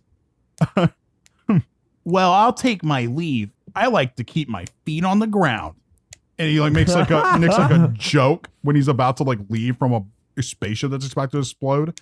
And then Shadow's like, go. And then Sonic like turns around and like does like the like salute thing. And he's like, sayonara, Shadow the Hedgehog. God damn it. I kind of feel like I really want to watch that clip right now. The sayonara, Shadow the Hedgehog. Because, okay, here's like, it's cool to have Sonic be cheeky. Why does he have to be cheeky literally every single second?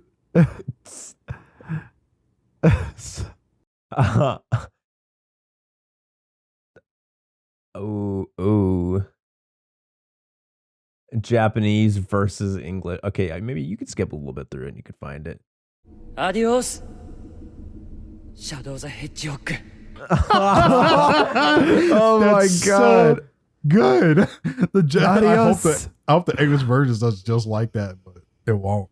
Sayonara, Shadow the Hedgehog. Oh my god. Oh, I like the Japanese. He said it a lot more like serious. Oh my god, that's so good. Okay, sayonara. Shadow the Hedgehog. There's the end of that whole part.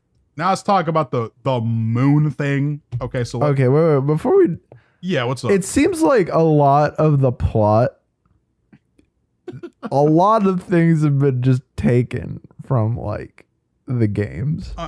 Yeah, it's very loosely based off of it, but they got to fill 20-minute episodes, so it's so much more confusing because they have to like make it like fill a season. So like all this crazy shit happens, like this part right here. So they have this whole thing where the Chaotix detectives show up for the first time, and they're like, they just kidnap Cream. Which by the way is not what Vanilla asked. Vanilla hired them to tell Cream that she was there because she wanted to see her. And how they interpreted this is, she goes in, they go in and they kidnap her from the mansion and bring her to Vanilla. Well, what they thought was that the group at the mansion had kidnapped Cream in the first place. And so Cream's like, she's like screaming because she just got kidnapped. And then she sees her mom and she's like, oh, Cream. And then Cream and her mom are like, yo, what's up? And then the group comes up and they're like, we're going to get Cream back. And then they're like, no, you won't, kidnappers. And then Cream's like, oh, they didn't kidnap me. I was just there. And the chaotics group's like, what? And then she's like, oh no, they didn't kidnap me. Like, you were just there. And then they're like, yeah, but you kidnapped her. And then they're like, well, no, we didn't kidnap her. We were just bringing her to Vanilla. And then Vanilla's like, well, I didn't tell you to do it like that. And they're like, oh. And then they just kind of leave. Nice. And then I don't know about you guys, but if I ever hire a detective, I know that detectives, the first thing that they do is forcibly move someone to another place. I mean, naturally, right? Yeah. Okay. So now there's this whole part where Eggman creates a moon and blocks the sun with it. He makes a moon. Yeah. And he uses it to block the sun so that it's dark all the time. And then what is it? Huh? What is the moon made out of? Metal, I guess. Oh my god! I mean, he makes robots. How did you make this? Let's say, how the fuck did he get it up there, and how did he make it? I'm sure you don't know the answer to that, but like, how? And then, while this is happening, okay, so he makes a moon. And he blocks the sun with it, and then they're like, oh no, how are we gonna see? So they produce these towers because no one can see, right? And he's like, I got an idea. And he builds these towers that produce light and puts them all over the planet. That's not how that works. It won't create heat. And so there's light all over the planet now. And they're made by him. And Sonic is like, there's no way this isn't Eggman's evil scheme. So he just starts destroying them. And everyone's like, whoa, Sonic, what? Why? And then after they find out that he's like lying, because by the way, okay, let me explain how they find out Eggman is lying, quote unquote. Okay, so Eggman is like, no, that's just a regular moon. And then they're like, what? Like, because somehow he's hiding the regular moon too, I think.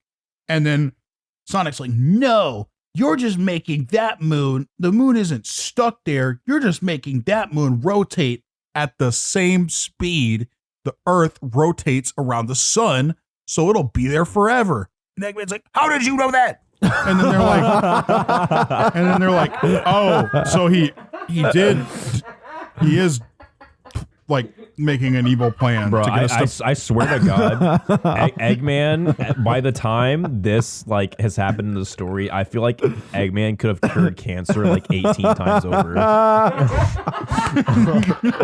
So after this happens, they do something bold. They do something crazy. They arrest him.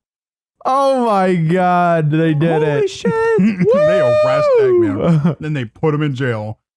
So Eggman is in jail for the next couple and then parts. he makes a moon inside the jail, right? So we'll actually get to that because what happens. Oh my god. Okay, so this is all that mattered about the moon thing is that they arrested Eggman in jail. So first thing he does. Dude, we got. Is to talk this about a different font, bro? This is. Oh yeah. I'll don't worry about this. Okay. This is always the best part of the anime. Yo, a tournament arc. Okay, Fuck so yes. So here we go. So we got. Okay, wait. Just for a reference, how far are we into the show? We're about halfway through season. Oh, maybe a little more than half. Okay, so this is where Robotnik High School and Hedgehog High School face off in the finals. Finally, dude. Oh my god. But yeah, okay. So it starts with Sonic-san and Robotnik. Yeah, so it starts with Sonic making plans to hang out with both Amy and Sam. Sam wants to hang out with Sonic, I guess, and he doesn't show up at all. Like he just doesn't go with either of them. Never mind, I'm not gonna say that. But yeah, so so they guess what they do. Sam's like, well, do you want to go out with me, Amy? And Amy's like, yeah, Sam. Weird thing to do. Strange thing to do. No, Sam, no. Yeah, that's Sam. weird. Not only is that a child, literally, but it's an animal person. But that's beside And Sam looked really tall. She's like got to be what, like 3 feet, 2.5. 2.5. Can we look up the canonical height of Amy? That's a good question. Who the fuck is Amy Slayton? 5'8". I was like, okay, there's no way. Okay, Amy Rose. Let's see if we got a height listed anywhere here. Control F that. 2 foot 11. Oh wow. She's like 3 feet tall.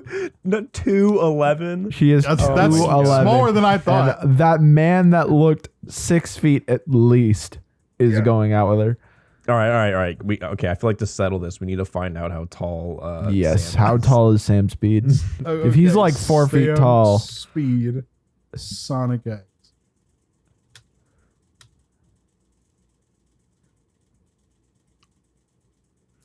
Okay. I don't know what that is, but I got 2 it, meters Virgin. is like 6'2". I mean, 195 centimeters in JoJo is like fucking massive, right? So he's pretty big. he's 6 feet, just above 6 feet. Okay. God damn, I was right. That's crazy. It. Let's go, Sam. But yeah, That's a weird flex, Sam. That's a weird flex. likes himself some petite ladies. All right, now. Oh god. Don't Okay, do so that. Eggman's little bat dude, Bokun, finds a robot, and somehow by the end of the episode, the robot is inside the garden cream and cheese keep at the mansion. And they're like, "Oh, look, little robot guy." And then Eggman enacts his evil plan from inside the prison. Of course. And he puts microchips inside of household appliances he's forced to make there, which makes them all start attacking people. And they find out that when you get the appliances. What a fucking ass. And you find out that when the appliances get wet, they stop working. So they crazy. Chris's dad, Nelson, and a bunch of other people go to a store and just buy a bunch of water and just get everything wet. What? Oh my god, that is so dumb. Eggman escapes prison. Of course. Prison just does not matter. Okay, never mind. Prison has been escaped prison. 6 times, I swear, already in like the last 12 episodes max. Okay. They also start to notice throughout these couple episodes that the robot, which is the character I tried to get Justin to pronounce earlier, Emeril, is fond of cream and cheese, and he like really likes hanging out with them, but he also can copy the abilities of any character he sees. Bruh. Now, they need to find Eggman. That's again, a tournament arc character. Damn. Yeah. Now the tournament begins because they need to lure Eggman out so they can arrest him. Now, their plan here. What's the point of arresting him? What is that going to do? I don't know, but they put up a Chaos Emerald if you win the tournament. And they're like, we're gonna arrest them. And then for the most of the tournament happens in the span of 2 episodes, and it's a complete joke. I mean, it's literally just like Big the cat put a frog on this chick's shoulder, and she thought it was gross. So she passed out. Damn it. Are they like fighting? Are they supposed to be fighting? Well, there is a couple actual fights, kind of. But one I wanted to talk about in particular. In the semifinals, Rouge fights Knuckles. And Rouge is like, let's get a little. Okay, yeah, continue. And Rouge is like, we should get a little privacy, big guy. And then they build a tent in the middle of the arena. What? That's completely dark inside. And he's like, what? I can't see. Oh my god! Did he help her build this tent, or did she just like build it over him while he was standing there? She says that, and the crowd's like, ooh, and then they build the like tournament committee, I guess, just builds it in like 3 seconds, and then they're just inside, and then immediately Knuckles is like, what? I can't see. And then since he can't see, she's just beating him up, and then after a while, he just like punches her and like knocks her out. Oh my god! Knuckles is in the finals against the robot, who, by the way, has been popping off for whatever reason. Wait, this is the robot that was with Cream and Cheese, Yeah, right? and the robot beats Knuckles. Can we talk about the? What's up? Have we gotten to the contestants? Oh yeah, You have a list of contestants. The contestants in here are Knuckle, Emerald, Sonic, Tails, Amy, Rouge, Kris, Danny, and Nelson. Dad. How the okay? How Danny is his black friend, by the way. How are these two kids good? I was gonna say, how do any of these children, like, why would they even enter if they're going up against like Sonic? Like, what are they supposed to do? Sonic actually loses immediately. To who? I don't remember, but I know he loses right away. Also, like, does he get like punched is a part out? of this. Yeah, the president himself is one of the contestants. Yeah. What? Who is the Black Knight? Good question. I didn't really look at that, but I know he loses right away. I just like would imagine Kris like fighting Knuckles, and Knuckles just like punches him in the face, and like his fucking knuckles just like pierce his skull and just dies. Yeah, exactly. Like what do they expect? Like I seriously feel like they should just die if they fight any of these people. Like probably any of these animals. But they I'm pretty sure. Echidna. The final four is Emerald versus Lucky and Knuckles versus Rouge. Lucky is a robot Eggman makes that gets lucky and just wins every round. Okay. How silly and funny and cool. Okay, so after Emerald win, he gets a fat stack and he gets the emerald, and he goes insane and starts destroying the city extremely, extremely fast. And he tries to attack Cream, and Sonic jumps in the way, and I shit you not, he gets full force just punched in the crotch. And Cream just starts like screaming, and she's like, no! And then she goes to attack the robot, and the robot like won't hit her. And so she just like kicks him super duper duper hard, and he just like falls into the ocean and starts crying. What? And by the way, and once he's in the ocean, you can't do anything for some reason. But well, he got wet. Yeah. And so he starts crying now that he's in the ocean, and then he like flies up into the air. And one thing I think is really funny is that in the Japanese version, she's like, oh, he's crying, because he flies up in the air and explodes and dies. And she's like, he wasn't just a mass murdering robot, but he also had a heart. But it doesn't like I wrote here, that just doesn't matter because he's dead. I'm pretty sure the water is just from the ocean or something. Like I don't know, man. Also, they set that up. It was foreshadowing. I didn't know this, but machines stop working when they're wet. That's true. They did. Emerald got wet. Yeah, he stopped working. It's true. Okay. Also, it's just a part where somebody just yells whenever he gets the Chaos Emerald and he starts destroying everything. They're like, he must be some kind of ancient weapon. And I'm like, oh, what a weird thing to say about a robot.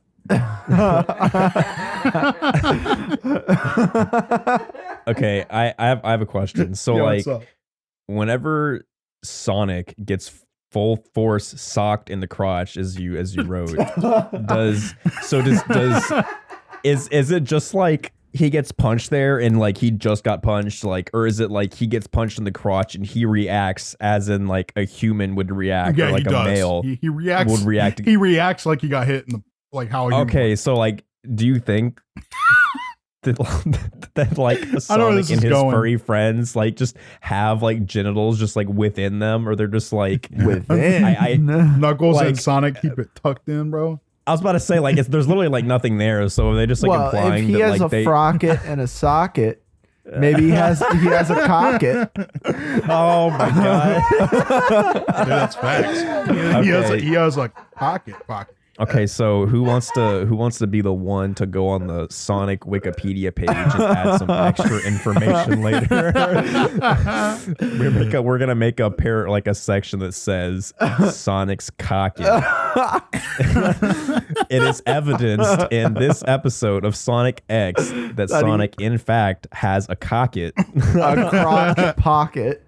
Oh my god. Otherwise known as a crotch pocket. And he gets full force socked in the crotch with no remorse. With no remorse. But yeah, okay, so dude, I just can't believe that happens in the show. Like he just gets punched in the dick just out of nowhere. It's like, what? Why did the robot know to do that? Okay, moving on. Okay. So at this point, I wanted to introduce a segment that I refer to as Trope Studies.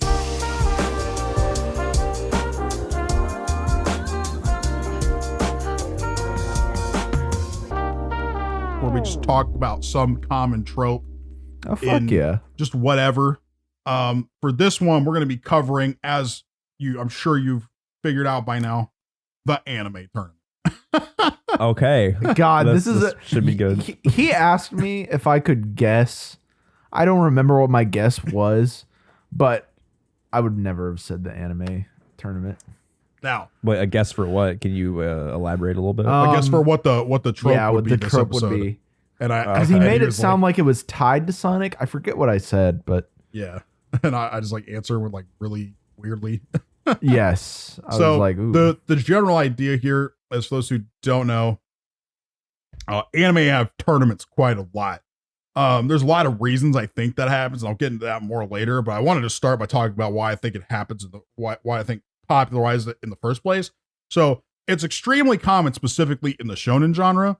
In the shonen genre, a lot of series have a tournament or some variant of a tournament. Like if we're just running through the mainline shonen stuff, you have the sports festival, the Chunin exams, the dark tournament, the martial arts tournament, the tournament of power, the grand magic games, the entirety of every sports series ever written. And there's like a whole lot more. And those are just like the most base examples I could pull up. And my favorite is the dark tournament. Yeah, the dark tournament is pretty good. But the idea here is it's like a tournament, but dark. Yo, let's go. But yeah, so I believe that the popularization of this seems to have happened right around whenever the martial arts tournament happened in Dragon Ball. And then right after that, pretty shortly, the dark tournament, which I believe was inspired by that, happens in Yu Yu Hakusho. And these two tournaments are two of like the most beloved ones in anime and are like the most synonymous with it. Particularly the dark tournament, I would say, is the one that's like most commonly associated with like really starting the trend. And it's a huge thing in the industry. Many series are like defined in a lot of senses by their tournament arc. Particularly stuff like the Chunin exams, the dark tournament, like I mentioned. A lot of sports series, like their big parts are all built around like the big tournament within the context of the story. I mean, fuck, for sports, like training arcs. Cool and all. Yeah. Cool and all. It's like the whole thing all. is like, what the hell would I should even be about if there was no Christmas ball, you know? Like it's like the whole point.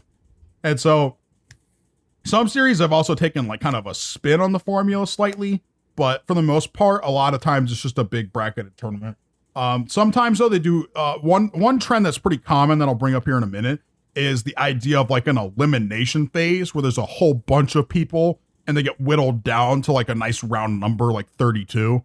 Think of like in Kengan Ashura, they have the thing where they fight each other on the ship so that they can eliminate all but the small amount that they want to have. The Chunin exam, they have the Forest of Death. The sports festival, they have the jousting game. What is a sports festival? The sports festival is from Boku no Hero. It's that part where they have like the headbands and you got to steal the headbands by like doing jousting. Like don't really remember that one that well, but that's okay. Maybe that one was not a defining tournament. No, it's not. And then there's stuff like the Grand Magic Games from Fairy Tail actually does it in reverse, where it's like a bracketed kind of tournament thing at first, and then it turns into a free for all at the end. which is confusing and awful. But yeah, that doesn't sound fun. Influential. That's the most influential one, though. I would argue you're correct. Yes. Also, there's a whole nother subgenre of tournament series. Sports series are kind of like this too, where there's just like basically one large tournament arc. But stuff like Baki, Kengan Ashura, Tough, Shuatsu no Valkyrie are this big like genre of seinen manga, which are about incredibly violent combat where a tournament takes place across the entirety of its text. Yes, so like beginning to end is just one tournament. This happens in like the initial series of Baki. Kengan is literally just a tournament beginning to end. Tough for the most part is just one tournament. And then Shimatsu no Valkyrie is also just a tournament. It's got a weird format, but it's still is like 20. It's like 30 chapters building up to the tournament. Yeah. Other than that, it's just a tournament. It's a tournament. This is incredibly popular, specifically in seinen manga, though. There's not a whole lot of stuff outside of the sports genre where that is taking place in shonen. Other things that are pretty common, specifically like more in like the last 30-ish years, is they build up a rival specifically for the main characters to get to. And before they fight the rival, they must beat a better team. And if they can beat that better team, then they get to fight the rival, and they usually do in those circumstances. The most pronounced example of this is probably Inarizaki from Haikyuu, but there's a bunch of other ones like it. Another example would be Neji versus Naruto, so that Naruto can fight Sasuke when he beats Gaara. That's another big one. And there's plenty more. And a big thing about that is like it's just to build tension on whether or not they'll actually get to their rival in the first place. There's one example of the opposite of this that is also pretty common in stuff like Baby Steps and Karate Shokoshi Kohinami Noru. Don't try to pronounce that again. It's where they essentially pull the opposite, where they have this big match that they're supposed to get to, but like every time right before they get there, another person who's almost as good as the person in the finals beats them like right before they get there, and then they can't quite make it. And so they end up not getting to fight their rival at all, and that's like a big part of the story. That's more popular in actually the more seinen type sports series. That's extremely common. And then there's the other big one, which I'll refer to as the dark horse thing. In almost every case, the dark horse will never beat the main characters. It's exceptionally rare. And they always beat some team that they built up for a long time. Then they always have this like funky personality to them. The one I'll give as an example is like Yakushi or I was thinking of Youth School. Yeah, and then there's in Haikyuu, it's the I don't remember their names. I don't remember their name right now. And then in like the Dark Tournament, Dr. Itagaki's team was not supposed to win, and they just did. And then they had to face Dr. Itagaki's team and other things like that. But they always are going to lose to the main team almost every time. But what I more wanted to talk about is why I think tournament arcs happen so much. And I think it's just because if you're going to make a series where combat is so prolific, the easiest way to make a story about it is to streamline it through a tournament format. You could write all the same things into Naruto without the Chunin exams, but holy shit, was the Chunin exams a lot easier. If you just make the Forest of Death part of a preliminary tournament, and you also get the ability to introduce Orochimaru's ability to disguise himself as people of any type, even younger people. You can like bring in all the examiners in the tournament and start building them up now through doing the examination with them, instead of having to have like this whole story arc where you have to come up with something unique for each of them each time to get them to like start talking about themselves. Whereas they're more talking about it from an educational purpose, which makes it really easy because it's also like a schooling type thing. And then you also have the ability to just run a tournament at the end of it that like really streamlines character relations because you can decide who fights who and in what order. So Hinata fighting Neji is obviously just like, it's pretty unlikely, but it's a really easy way for the author to quote unquote randomly force character development for both characters at once. And it's just the easiest way to do it. Yeah, so I wanted. That's. Can I say something? Yeah, sure. So yeah, I wanted to like say that I feel like one good thing about the tournament arc is that it's character development in practice. Like, I know that Nolan really likes sports manga or sports anime, and he's shown me a lot. And say like Haikyuu, like, you know, Kageyama and Hinata's beef with each other is great and all, but it doesn't mean anything unless they put the tensions and the character moments that they've set up into practice. And also it creates an accelerated character development. Because if they win one, they have to fight right after. So they have to keep up with their character developments, and it makes the character development just much more quick. Yeah, it speeds it up like a lot. That's also true for the Dark Tournament. Like, I know Bryce is the only one who's seen it, but like, they go through that shit quickly with the Dark Tournament. In regards to like just them having to like deal with issues on like a really, really fast basis. Yeah. That was most of what I want to say about this. That was pretty cool. All right, now what I want to talk about next is we are just calling this no meme title for this part. This is season 3. Okay. Now, right here. Wait. How is the tournament arc the ending of season 2? It's not. I'll get to that. Yeah. That's what I was about to explain. Before that, though, noise that we're gonna make at some point. Bryce, I'm gonna have you chime in once again, bro.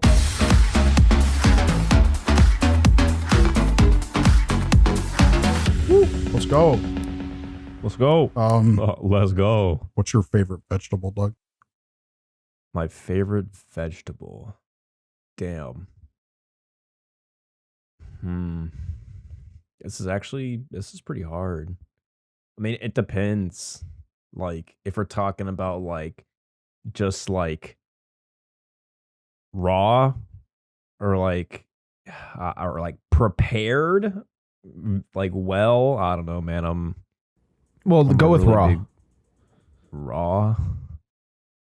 I mean, there's not very many awesome raw vegetables. Okay, then do cooked. Yeah, I do cooked. Shit, I really, really like some nice, fresh, prepared green beans. Okay. Bryce keeps it green. That was great. Very healthy. Thanks for the insight. Also, yeah, I mean, they're actually not healthy if they're like prepared how. I mean, I like green beans regardless, but I'm talking about like prepared. Okay. I'm not talking about prepared. I'm talking about prepared. Right. I get you. Also, you don't get a fucking segment because that'd be weird, but oh shit. You got to do raw. Okay, raw. I can tell you. I mean, Chris's opinions are just so raw. He can't make it prepared. Shit. Gets for being not as smart. God. Yeah, you got to be smart to make it prepared. I don't think I'd ever eat this raw, but I really like shallots. Shallots? Yeah. That's a weird answer. Move on. All right. Okay. So yeah, that was kind of a weird flex, but okay moment. Yeah. So there's this whole part where time stops. Don't worry about it. It doesn't matter. Basically, it's all part of Sonic trying to go back to his home planet because this was supposed to be the end of the show at the end of season 2. He does leave, but right when he's about to leave after all the other animal guys left, Kris is like, no, and like turns off the machine. And then they're like, whoa, Kris, what the fuck? And then Kris like just grabs Sonic and runs away from home. And they're like, whoa, what are we going to do? How are we going to find our son with all this money and resources we have? And then they're like, they're like, oh no, how are we gonna find him? And they just can't. So Kris and Sonic just go on like a like a weird trip together and go look at a bunch of stuff. And Sonic doesn't seem to care at all, really, for some reason. And then Kris is like, would you go, Sonic? Sonic's like, well, too bad, I guess. I'm gonna. And then they eventually, despite the fact that it seems like they stopped looking, because Chris's friends assured them he'd be fine, they find him at this cabin they end up staying at, and then they're like, Sonic's gotta go, man. And then Sonic leaves. And Kris is like, no! And then they cut 6 years in the future, and Kris is 18 now, and he's a science guy too, like his granddad. Granddad taught him the maneuvers, and also he taught him how to have money. Let me explain something kind of crazy about this part here. So this girl Helen is an adult now, right? And her and Kris are hanging out, and they're gonna go hang out with Francis and Danny. And she's like, "Okay, Kris, let's go." So she wheels on over to the car, and I completely forgot she did not have. Yeah, she's in a fucking wheelchair. Yeah, so she wheels on over to the car, and what you would exactly think would happen happens. She gets in the driver's seat in her wheelchair. She wheels up into the car, and she installs her wheelchair into the car and can move it with her wheelchair. Dude, that's fucking cool. That's cool. Me and Justin actually were watching a random scene in Discord one time, and we saw that part. Me and Justin were like, did the girl in the wheelchair just get in the driver's seat? And we were like, what? Well, there are actually like cars that are modified for people that like their legs just are not functional. Yeah, I didn't even like know that. But like, yeah, we looked that up after. But like, yeah, it's like I knew someone like that just like was in a wheelchair and like they're paraplegic, but they just were able to drive. I don't know how they like do it. I'm sure it has to do something with their hands, but like, it would have to. Yeah. Or like, what if it's like, might be like they're with your eyes, bro. Your like car like detects it. You like look at a specific spot and it's like go there. You look away and you brake. Yeah, it's like you're like coming up on a pile of cars. You just like look away and you're just like, all right, car, I hope you stop. Every time you check that blind spot, you brake check. Okay, that'd be so fucked. Moving on. Okay, so like I said, we're gonna respect this part of the story. No meme title for this part because it is not something that should exist in a TV show for children, but it is. We'll talk about. Okay, so. It starts with Kris trying to go to Sonic's world. I guess. I don't really know why. And Sonic is already there in supersonic form fighting Dark Oak, who is the villain of this part of the story. And Dark Oak is beating that ass. And Sonic's like, I know he's going to get the emeralds if I don't do something. So he shoots the emeralds across the galaxy in like random places. And in doing so, he's able to stop Dark Oak from getting the emeralds, but Dark Oak is like, well, okay, I'm going to steal your planet's world egg.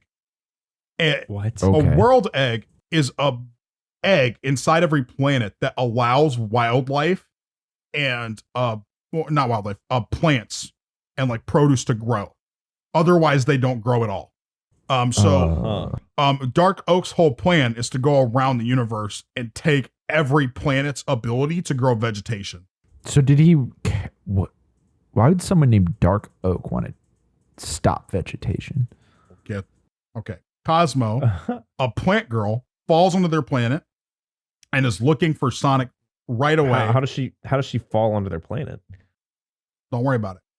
And in retaliation, I think God just sent her, bro. Yeah, and so she comes down and she's like, "Where's Sonic?" And then Amy's like, "Why do you want to know where Sonic is, huh?" And then this is the part where she basically explains that she came from a planet that the Metarex, which are what they're called, the like Dark Oak and his people, have been going around the planet to planet and just destroying them. And she was the only survivor of her race. God. And so she's like, you guys need to leave now and go find them. Otherwise, your planet is going to die very, very shortly. And they're like, oh, okay. And then they're going to go like on this spaceship called the Blue Typhoon that Tails built, I guess. And then they're gonna fly there. Kris just showed up, by the way. And and there's this weird ass part where they're like, Knuckles, will you come with us? And Knuckles is like, no. So the girls, Cosmo, Cream, and Amy, seduce him into coming. Damn. Is this our third swimsuit moment? No. Can you? I actually forgot to mention that, but it already happened in the tournament. Could you act out? You know the. I mean, I don't particularly remember it, but that is what happens. Wait. Just a little backtracking. How did Amy and Sam's date go? Oh, well, they were just vibing, and they seemed like they were having a good time too. And then a robot showed up and they fought it. Nice. That's how all dates are supposed to go. I was about to say, I think you have a bonding moment. It's just like the tournament arc. You can't call a date successful if you haven't fought a robot. Absolutely. That's fair. You vibe and you're like, this is great and all, but I really need to have some death-defying moment where I'm like, okay, I can trust this person because I didn't die. Yeah, that's a sign of some good things to come. Okay. For sure. They take off after a planet, and their goal is to get all the emeralds so they can stop the Metarex, because he knows he'll need to turn into Supersonic to do that. And also, if they have the emeralds, then Dark Oak doesn't, and all that. So Sonic and friends go to a water planet. They save them and find an emerald there, and that the citizens have, and are rewarded with a nice feast. Eggman decides to just attack the planet for no reason. Eggman is a part of this whole arc, and he's in a ship called the Crimson Egg. Okay. How do they ever state how far away from Earth Sonic's planet is? Yeah. No. Very unclear. Okay, so I would imagine it is very far away, and very I'm far. also assuming that Eggman like just had to have teleported the Crimson Egg there, because like there's no way he flew. Well, Eggman lives on Sonic's planet too, which is weird. What? Literally just a human. Yeah, at the start of the story, I said they were already on Sonic's planet fighting him. Right. Oh. Yeah. Wait, so Eggman is Eggman is human? from? Well, he is. Yeah, because he's Gerald's son, or Gerald's Yeah. grandson, and Gerald is a human. Okay. Okay. That's Yeah. cool. Right. He definitely could have solved cancer. So then no doubt about it. They find a fake emerald on this planet. No reason why that exists.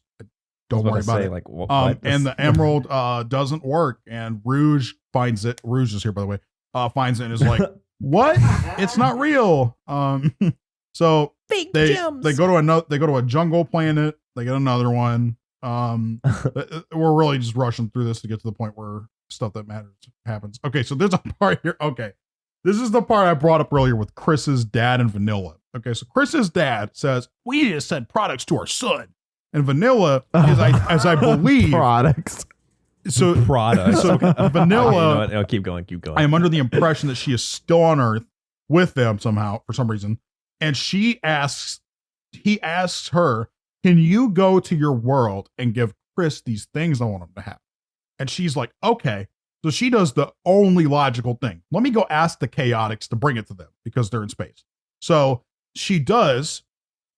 The Chaotix team goes to the ship and they're like, "Let's kidnap Cream again." Oh my, what? A classic. They're the real villains. Yeah, I know. And then they take her and try to just steal her. And then they fail, obviously, because the Sonic team stops them and is like, "What? Why?" Where are the products? I don't know. I think they get them at the end of the episode. But yeah. No, I was asking, like, as the Sonic team, why are you taking Cream? Where are our products? We want those. Give us the products we don't know are coming right now. Oh, yeah. And then Rouge gets aboard the Crimson Egg and finds a strange capsule on the ship and doesn't know what it is. I know what it is. All right. Ooh. Sonic and team are attacked by a Metarex that they're unable to defeat. The capsule's Shadow. By the way, Shadow didn't die earlier. Well, go figure. Shadow, I have no idea how he's alive. After saving them, he takes all their emeralds and brings them to the Crimson Egg and gives them to Rouge and Eggman. And then he passes out. I don't know why he passed out, because he beat the shit out of the enemy. But then in the next part, Sonic and Shadow are working together, even though they don't want to. And they fight this Metarex called Scar Ship. It's just a giant boat with little boat homies that follow it around. And they're fighting it. And Cosmo is like, that's the one that destroyed my planet. And they're like, well, shit, we got to beat it then. And then they do. And basically Cosmo's like, thank you so much. Thank you. And then this next part is kind of fucking crazy. So Tails and Cosmo and Knuckles go to this abandoned city on this one planet because they detected an emerald there. Now, they didn't. It's not there. But Tails gets knocked out cold. And whenever he gets knocked out in the abandoned city, he wakes up and Cosmos is healing him. And they have like this big bonding moment. And Tails is like, I think I'm in love. And then Tails and Cosmo contact the others and are like, hey, well, we're going to wait for y'all to come help us. So we'll just stay here while I heal up. They don't do that. So they go into the factory full of Metarex that attack them, and then they have to be saved by everyone else. They have a third emerald now, even though it doesn't seem like they got one from that planet. So I guess it was there, but it sure doesn't show it like they do every other time. And then they have 3 emeralds. Eggman has 2. And so Eggman's like, well, I know where the last 2 are. And they're like, okay, why are you telling us this? He's like, we should work together and invade that Metarex fortress that has the last 2. Let's fucking go, Eggman. And then Sonic's like, oh yeah, Eggman, you're a pretty reasonable, trustworthy guy. Sure. And so they the two things to describe Eggman that we've learned from this entire time: reasonable and trustworthy. Yep. What happens is I mean, he made light for Earth. I mean, if that ain't reasonable. Yeah, you know what? A good guy. So they're on the ship and they're looking for the emeralds. Eggman's like, I can't wait to betray them, obviously. Sonic is like, gets to the emeralds first, though. But when he gets there, Dark Oak, and I'm literally talking an armada, an army of Metarex show up and are like, what you doing, Chief? And then he's like, oh, shit. And then while he's happening, he's like, and this isn't all we have either, bro. I mean, my General Red Pine is on his way with an entire fleet of ships. You're screwed. And Sonic's like, oh God. So he decides to just run, books that shit. And Shadow's there too, because he's on Eggman's ship. And eventually, now that he has the emeralds, him and Sonic, he turns supersonic along with Shadow. They both do. And they're like, well, we can't beat Dark Oak because they try to, but we can maybe beat Red Pine. So they fight the armada of ships that Red Pine brought, and they're destroying them like a shit ton of them. And they actually do manage to destroy most of the fleet, including Red Pine. And it actually like pisses Dark Oak the fuck off. Like he gets really upset. And so obviously what's going to happen next is Tails and Cosmos throw a party.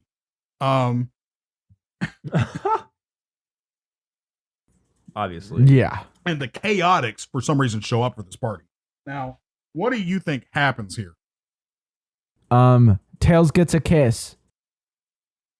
Almost. But what happens instead is the Chaotix show up and ruin the party.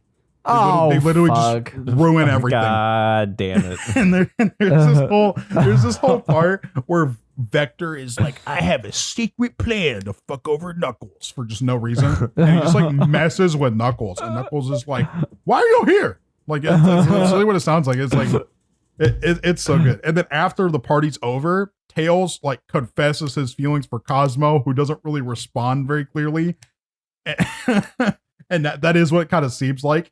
And then they like just like look at stars together, and Tails just like sits there feeling kind of like low key cucked. But he's like, also, I love you, Cosmo, and she's like, oh, yeah. But then we get to one of the other generals named Yellow Zelkova, and he's like, fucking Red Pine. I'ma kill Sonic. So now we're gonna move into the much darker portion of the story. Okay. These are what they look like. So these are the Metarex. Shit. Is that a woman? This is. We'll talk about her. That's a Metarex? No. Oh, okay. No, that's the Eva pilot. Yeah. Oh my God. So right here we got Dark Oak, Pale Bayleaf, Black Narcissus. What? I like a narcissus I like is his a plant. Yellow Zelkova and Red Pine. I also like that this one is just called Pale, and this one's dark. But yeah, Red Pine is in like one scene and where he dies, so that's why his picture's awful. You got dark and pale, so respectively. By the way, this right here, this is what Yellow Zelkova used to look like, and this is what Dark Oak used to look like. Well, fucking good. They don't look like that anymore. Yeah, for real, they're ugly. Oh yeah, and my then, God. By the way, we'll talk about this, but this is Dark Sonic.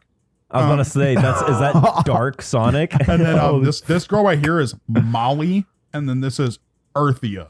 What is Molly pilot? The Eva plane. Oh fuck.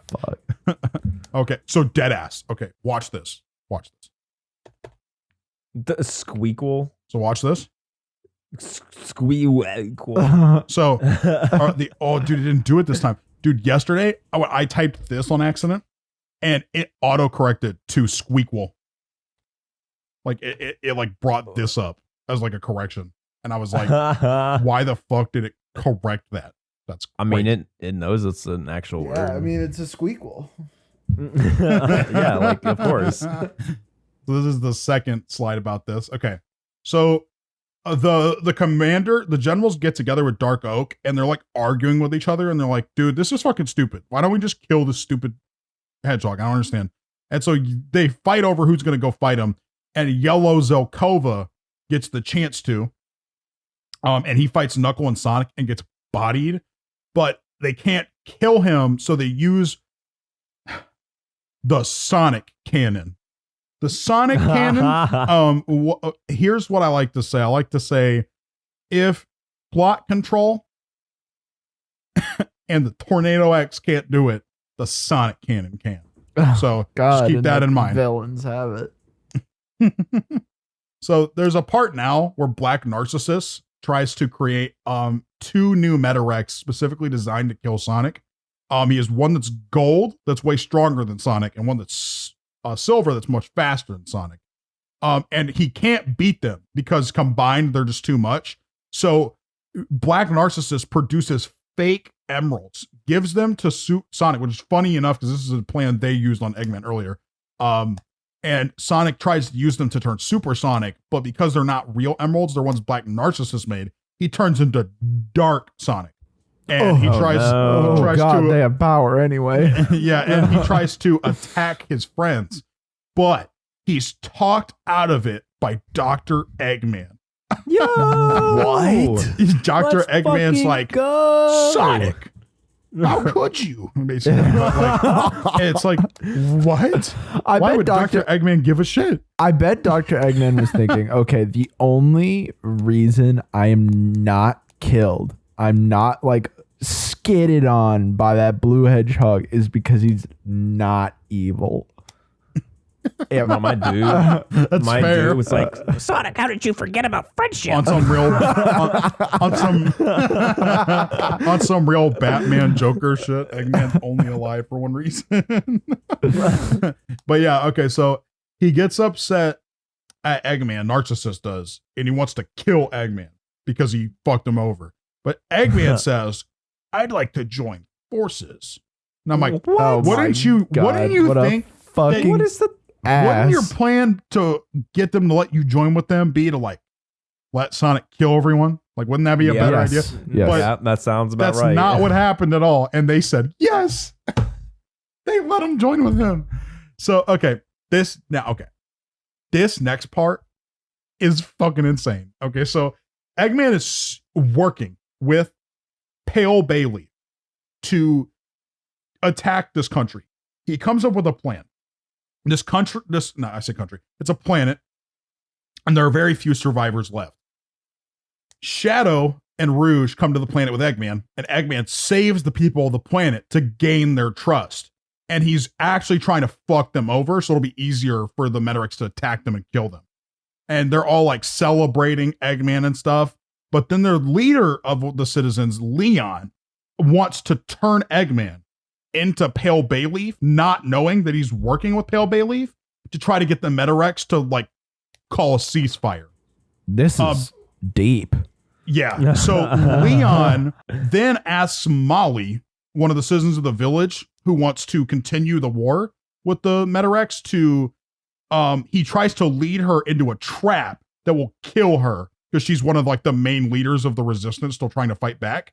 And Shadow goes with her and uses chaos control to teleport them to another planet and get them out of the trap. I thought Shadow was dead. No. Well, he's been in this whole part. Yeah, he's been in this whole part, dude. He was in that. Oh my he was God. in that thing. Okay, listen, Bryce. If Rouge can just fly out into space and then land on Earth, Shadow can get blasted into Earth and live. I don't know how I missed that, but yeah, I do. I have a question for you. You make a good point regardless. Can you show us what Pale Bayleaf looks like as not the like? Is there no?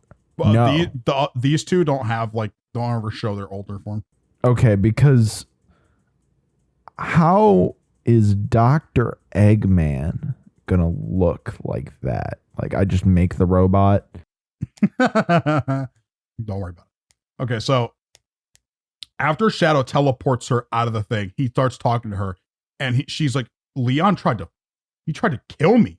And he's like, yeah, like, don't go back. And she's like, but what about the other people? And he's like, look, bro, they tried to kill you. Who knows how many of them were trying to kill you? I would not go back. That's fair. And she was like, I have to. Like, and he's like, oh, what? And so she goes back, and Leon, when she gets there, realizes that since Eggman has stopped him from his plan of turning him in, abandoned his people. He just left.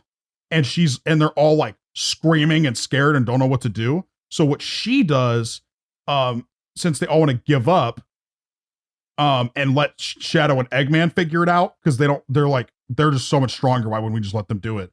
She like gets really upset and tries to convince them to do it, and they refuse. And she like starts getting like, she's like getting like really upset.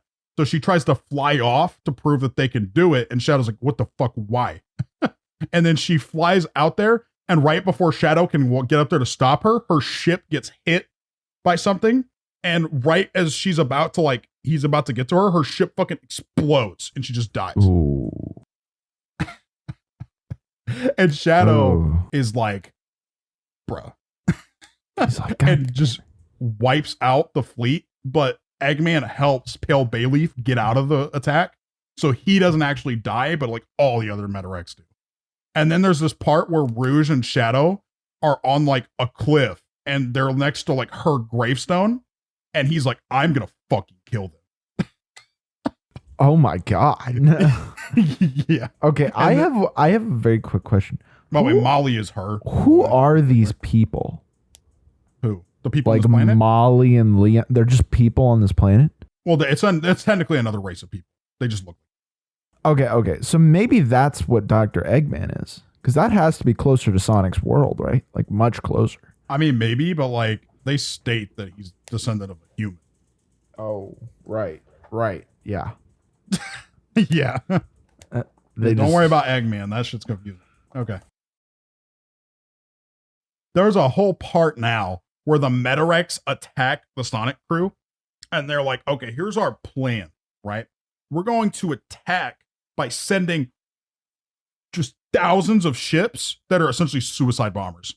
And Eggman's like, dude, this is fucked. They're like killing their people. Just nonstop. They literally don't care about the lives of their people at all. And then even though he has this thought, he's like, but they're probably going to win. Like, keep working with them.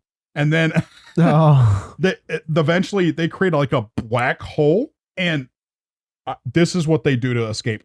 The black hole, they shoot the Sonic cannon into the black hole to reverse it so that they can fly through it. What? What does that mean?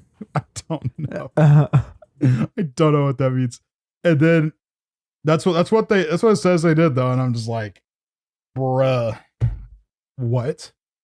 But now Yellow Zelkova, apparently when he was shot by the Sonic cannon, didn't even die. But he comes back to fight Sonic again, but this time he has a shield Dr. Eggman made him, so Sonic's main attacks don't really work on him anymore. It doesn't matter. He still beats him. Nice. And then Eggman is in the like room with the generals, and they're like, dude, you're not even like helpful. You're not even like doing anything. And then he's like starting to get kind of sussed out by them. And he's like, man, I should probably try to get out of this situation. Then there's a part after this where Shadow, by the way, is not with Eggman anymore, and him and Rouge show up on the Blue Typhoon. Now, Shadow alludes to the fact that he knows something that their group does not. And he is upset. And he gets on the ship and just starts knocking everyone out because he doesn't want to hurt them, but he just wants them to leave him alone so he can do something. So he's throwing, he has a new move he does here called the Chaos Spear, and he can just throw it at people. And I don't know how it doesn't hurt them more than it does, but that's pretty cool. But yeah, and he also just uses chaos control to just fucking like just teleport people out of his way.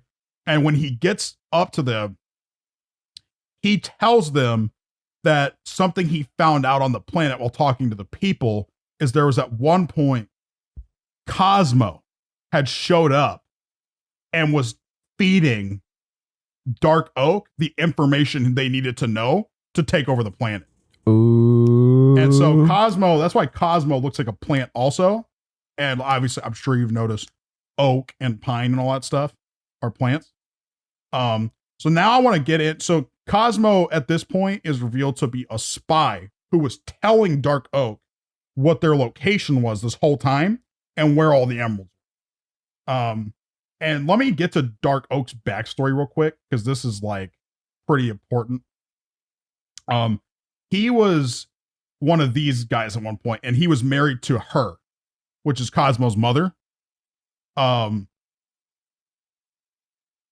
During a point in his planet's history, their plant life that are like much more intelligent than most plants.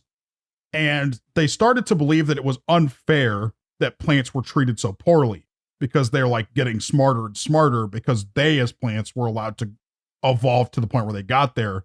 On other planets, they're just used for food. So they go to war with another race where they're trying to like prove a point that plant life is just as strong. However, in order to do this, they tap into the power of their planet egg, and it's slowly turning them into giant monsters. And so the monsters are starting to scare the women. So because the males are all turning very like, they're like giant like dinosaurs now. And they're like, but we have to do it to win. This is what we have to do. And so the women are like, we're kind of like sus about this whole thing. We don't really know that we should be doing this anymore. The war should have ended a long time ago.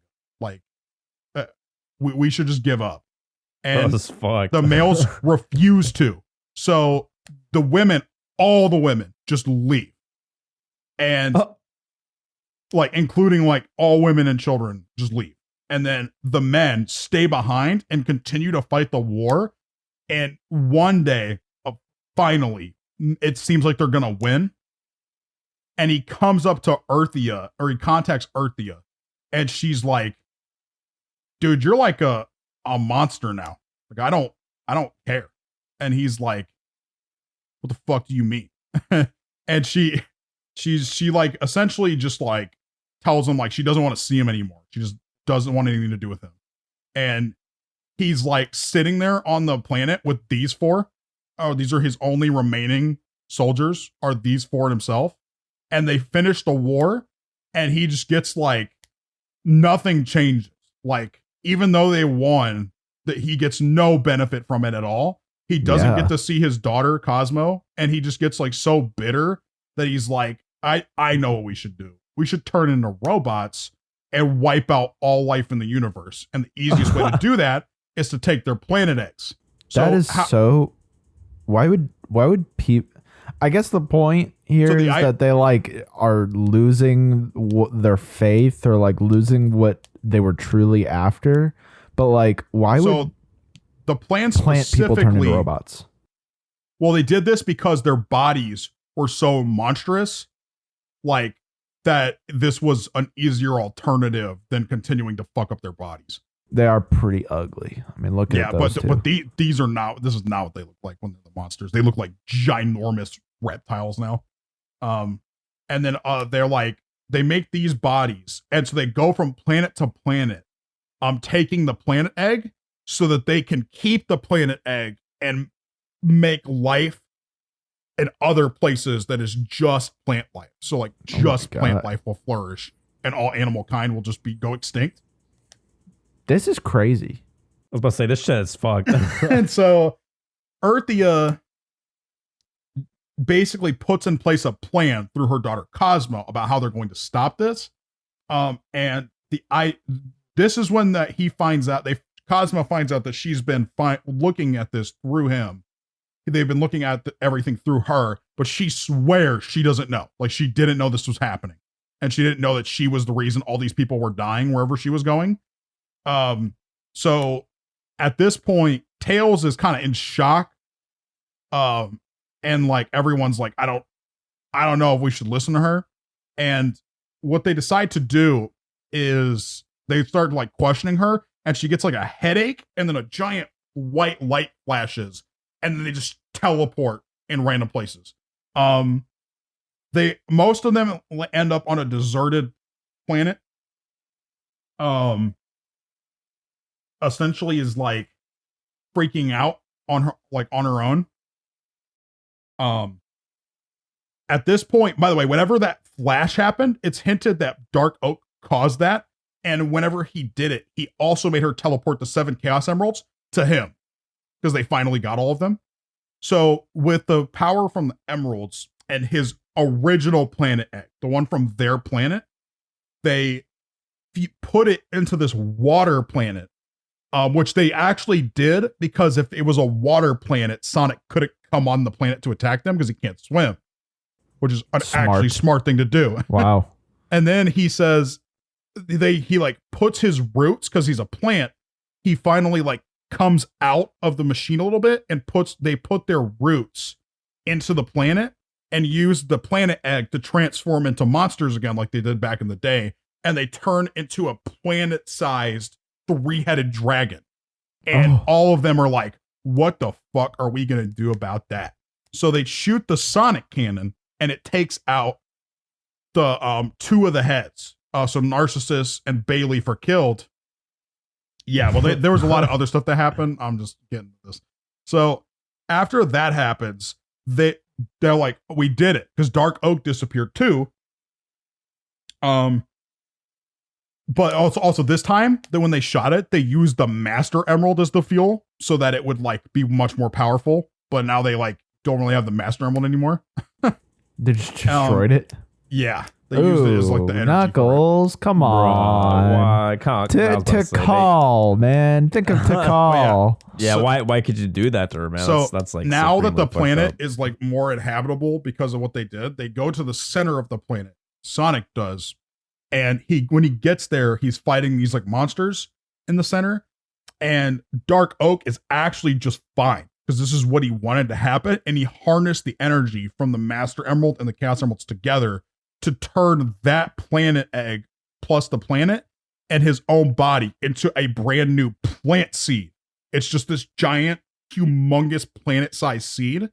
And it's going to grow. And the goal is it's going to, when it pops, it will like wipe out animal life and just cause forestation instantaneously on all planets in the galaxy. Bro, this is like some Thanos type shit right here. Yeah, this is some Thanos shit. What is happening? So they can't get into the seed, but they're also getting attacked when they try to get into the seed.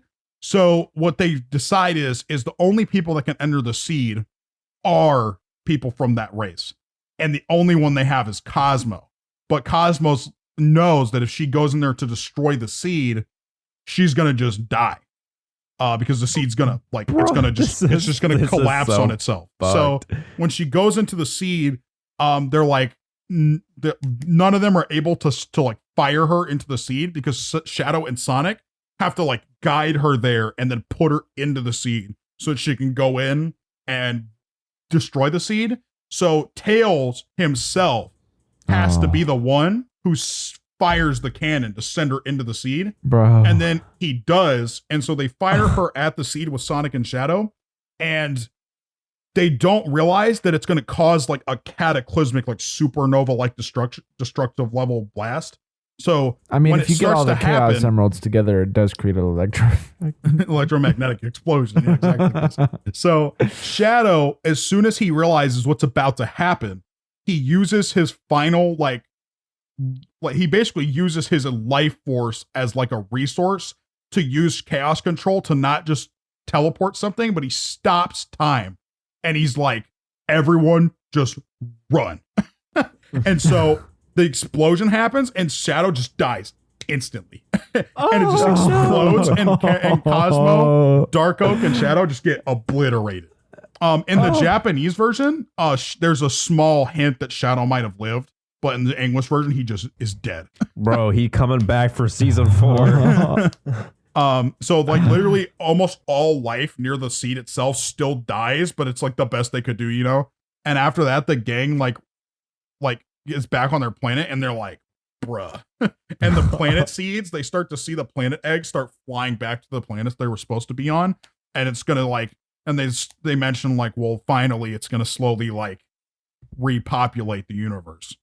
And then Tails finds a seed of Cosmo, like a Cosmo seed. And he plants it and it doesn't grow Cosmo back like it wants. It just grows a plant, but he just like really takes care of them. And then Kris is like, well, that was cool. I'll see y'all later. And then he gets in Eggman's like Eggmobile thing and flies off into the distance and does like the star thing like Team Rocket. And the show just ends. Oh my God. What? That is...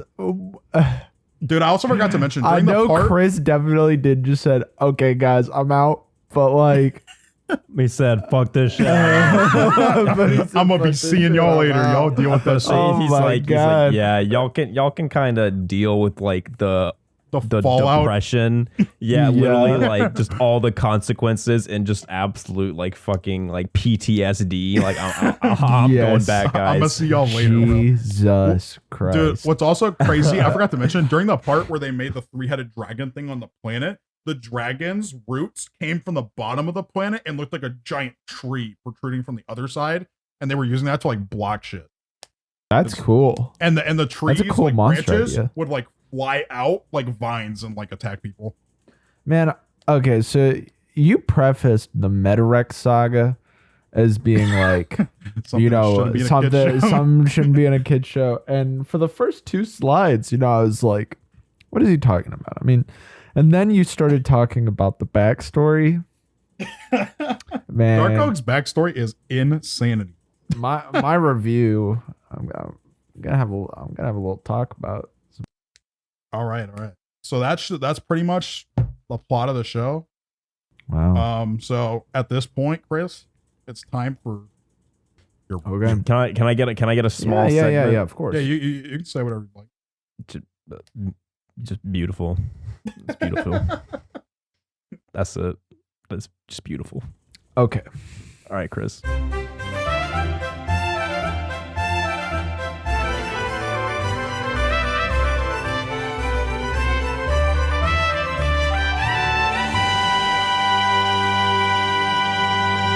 So Nolan really likes this show called Hunter x Hunter by Tagashi. And he kind of Yoshihiro Togashi. And he lauds the Chimerian arc. Now, I'm going to make a little bit of a bold claim. And I'm going to say that the Metarex arc. What's funny is I wanted you to make this connection. is. I mean, there's a connection there. This is fucked. This is fucked up. Holy shit. Like I was having fun. I really enjoyed the first podcast we did. But I was liking this one. I mean, I still like this. I was having a lot of fun, right? I was like, this show is shit, right? This does not sound like a good show, but my God, has it been fun to talk about? But the Metarex saga actually sounds like there's something that could be salvaged there. At least from the rough, like, explanation of it. Like, the first season seemed kind of fine, right? And then the second season seemed just a clown show. Like, just a dumpster fire. It's so effed. Every arc is like 5 episodes long, and it's just like, what is happening, bro? Like, everything happens so quick. The Metarex saga doesn't seem like it would actually be that great. The way it happens here, but the concept. There are seeds of some very good shit in the Metarex saga. And some people compare it to the latter part of Gurren Lagann, I've heard, which is kind of weird, but I see it. I mean, that's something we can do an episode on that. But yeah, so I'm gonna have to give. I'll split it up by season. Season 1, that's getting a 4. It sounds solidly bad. Oh no, okay, I'll give it a 5, right? That's fun. You get Cream and Amy in swimsuits. Yes, of course. Yeah, but that definitely. Oh shit! Right there. Now you're. I forgot Vanilla's in season 2. Yeah, that doesn't really change anything. Season 2, season 2. That's getting like a 3.5 at best. That is like just. I mean, it sounded funny. Like we watched a movie recently called Pootie Tang. That movie wasn't good, but goddamn, was it funny? Like, good, funny movie. That's what season 2 felt like. Like, that was funny, but not good. The Metarex saga, I'm going to give it like a 6. Just because I feel like it would be interesting. Like, that is so dark. Dude, the Molly episode is actually effed up. Like the fact that she just dies. Like she's trying to be a martyr and like her people, like this Leon guy led her people under false pretenses and just left them to die. And Shadow is like, well, I'm going to try to help these people. And she's like, no, we have to believe in ourselves. We can do it. And just fucking gets killed immediately after that. Like, that's cool. Yeah, that part's pretty crazy, bro. That's cool. That's cool. Like, cool. Just because it's like the only episode where Shadow is the main character for like that episode. It's like an episode and a half. Like it really just feels the whole part where it's just about Shadow, and that's what happens in it. It feels more like, Shadow is a villain, and then he's kind of not a villain, but that feels a lot more like he isn't a villain. Like he gets resolve, and he's not doing it for Maria. He's doing it because, like, God damn it, there's a reason to do it. This is a fucked up situation, and I can't like. And the interesting thing is that it doesn't even seem like I can see the reason for doing it. Like their original goal, I understand why they would go to war for that. Kinda. I don't really understand war 100%, but it makes sense. And then they just lost everything because of it, and so they made that their whole lives. And that's cool too. That's a very interesting, like, this seems like it would be better if it wasn't in Sonic. That's all I'm saying. Yeah. That's what I thought about this when I was reading through it again and like watching it the first time. I was like, yeah, this is not. Why is it in Sonic X? Yeah, why is this a part of Sonic at all? So yeah, you gotta respect 6.56. Really interesting. Alrighty. Now that the review is finished, are we good to go, boys? Yeah. Is there anything else you'd like to say? I believe so. I enjoyed that. Yeah, I did too. Go.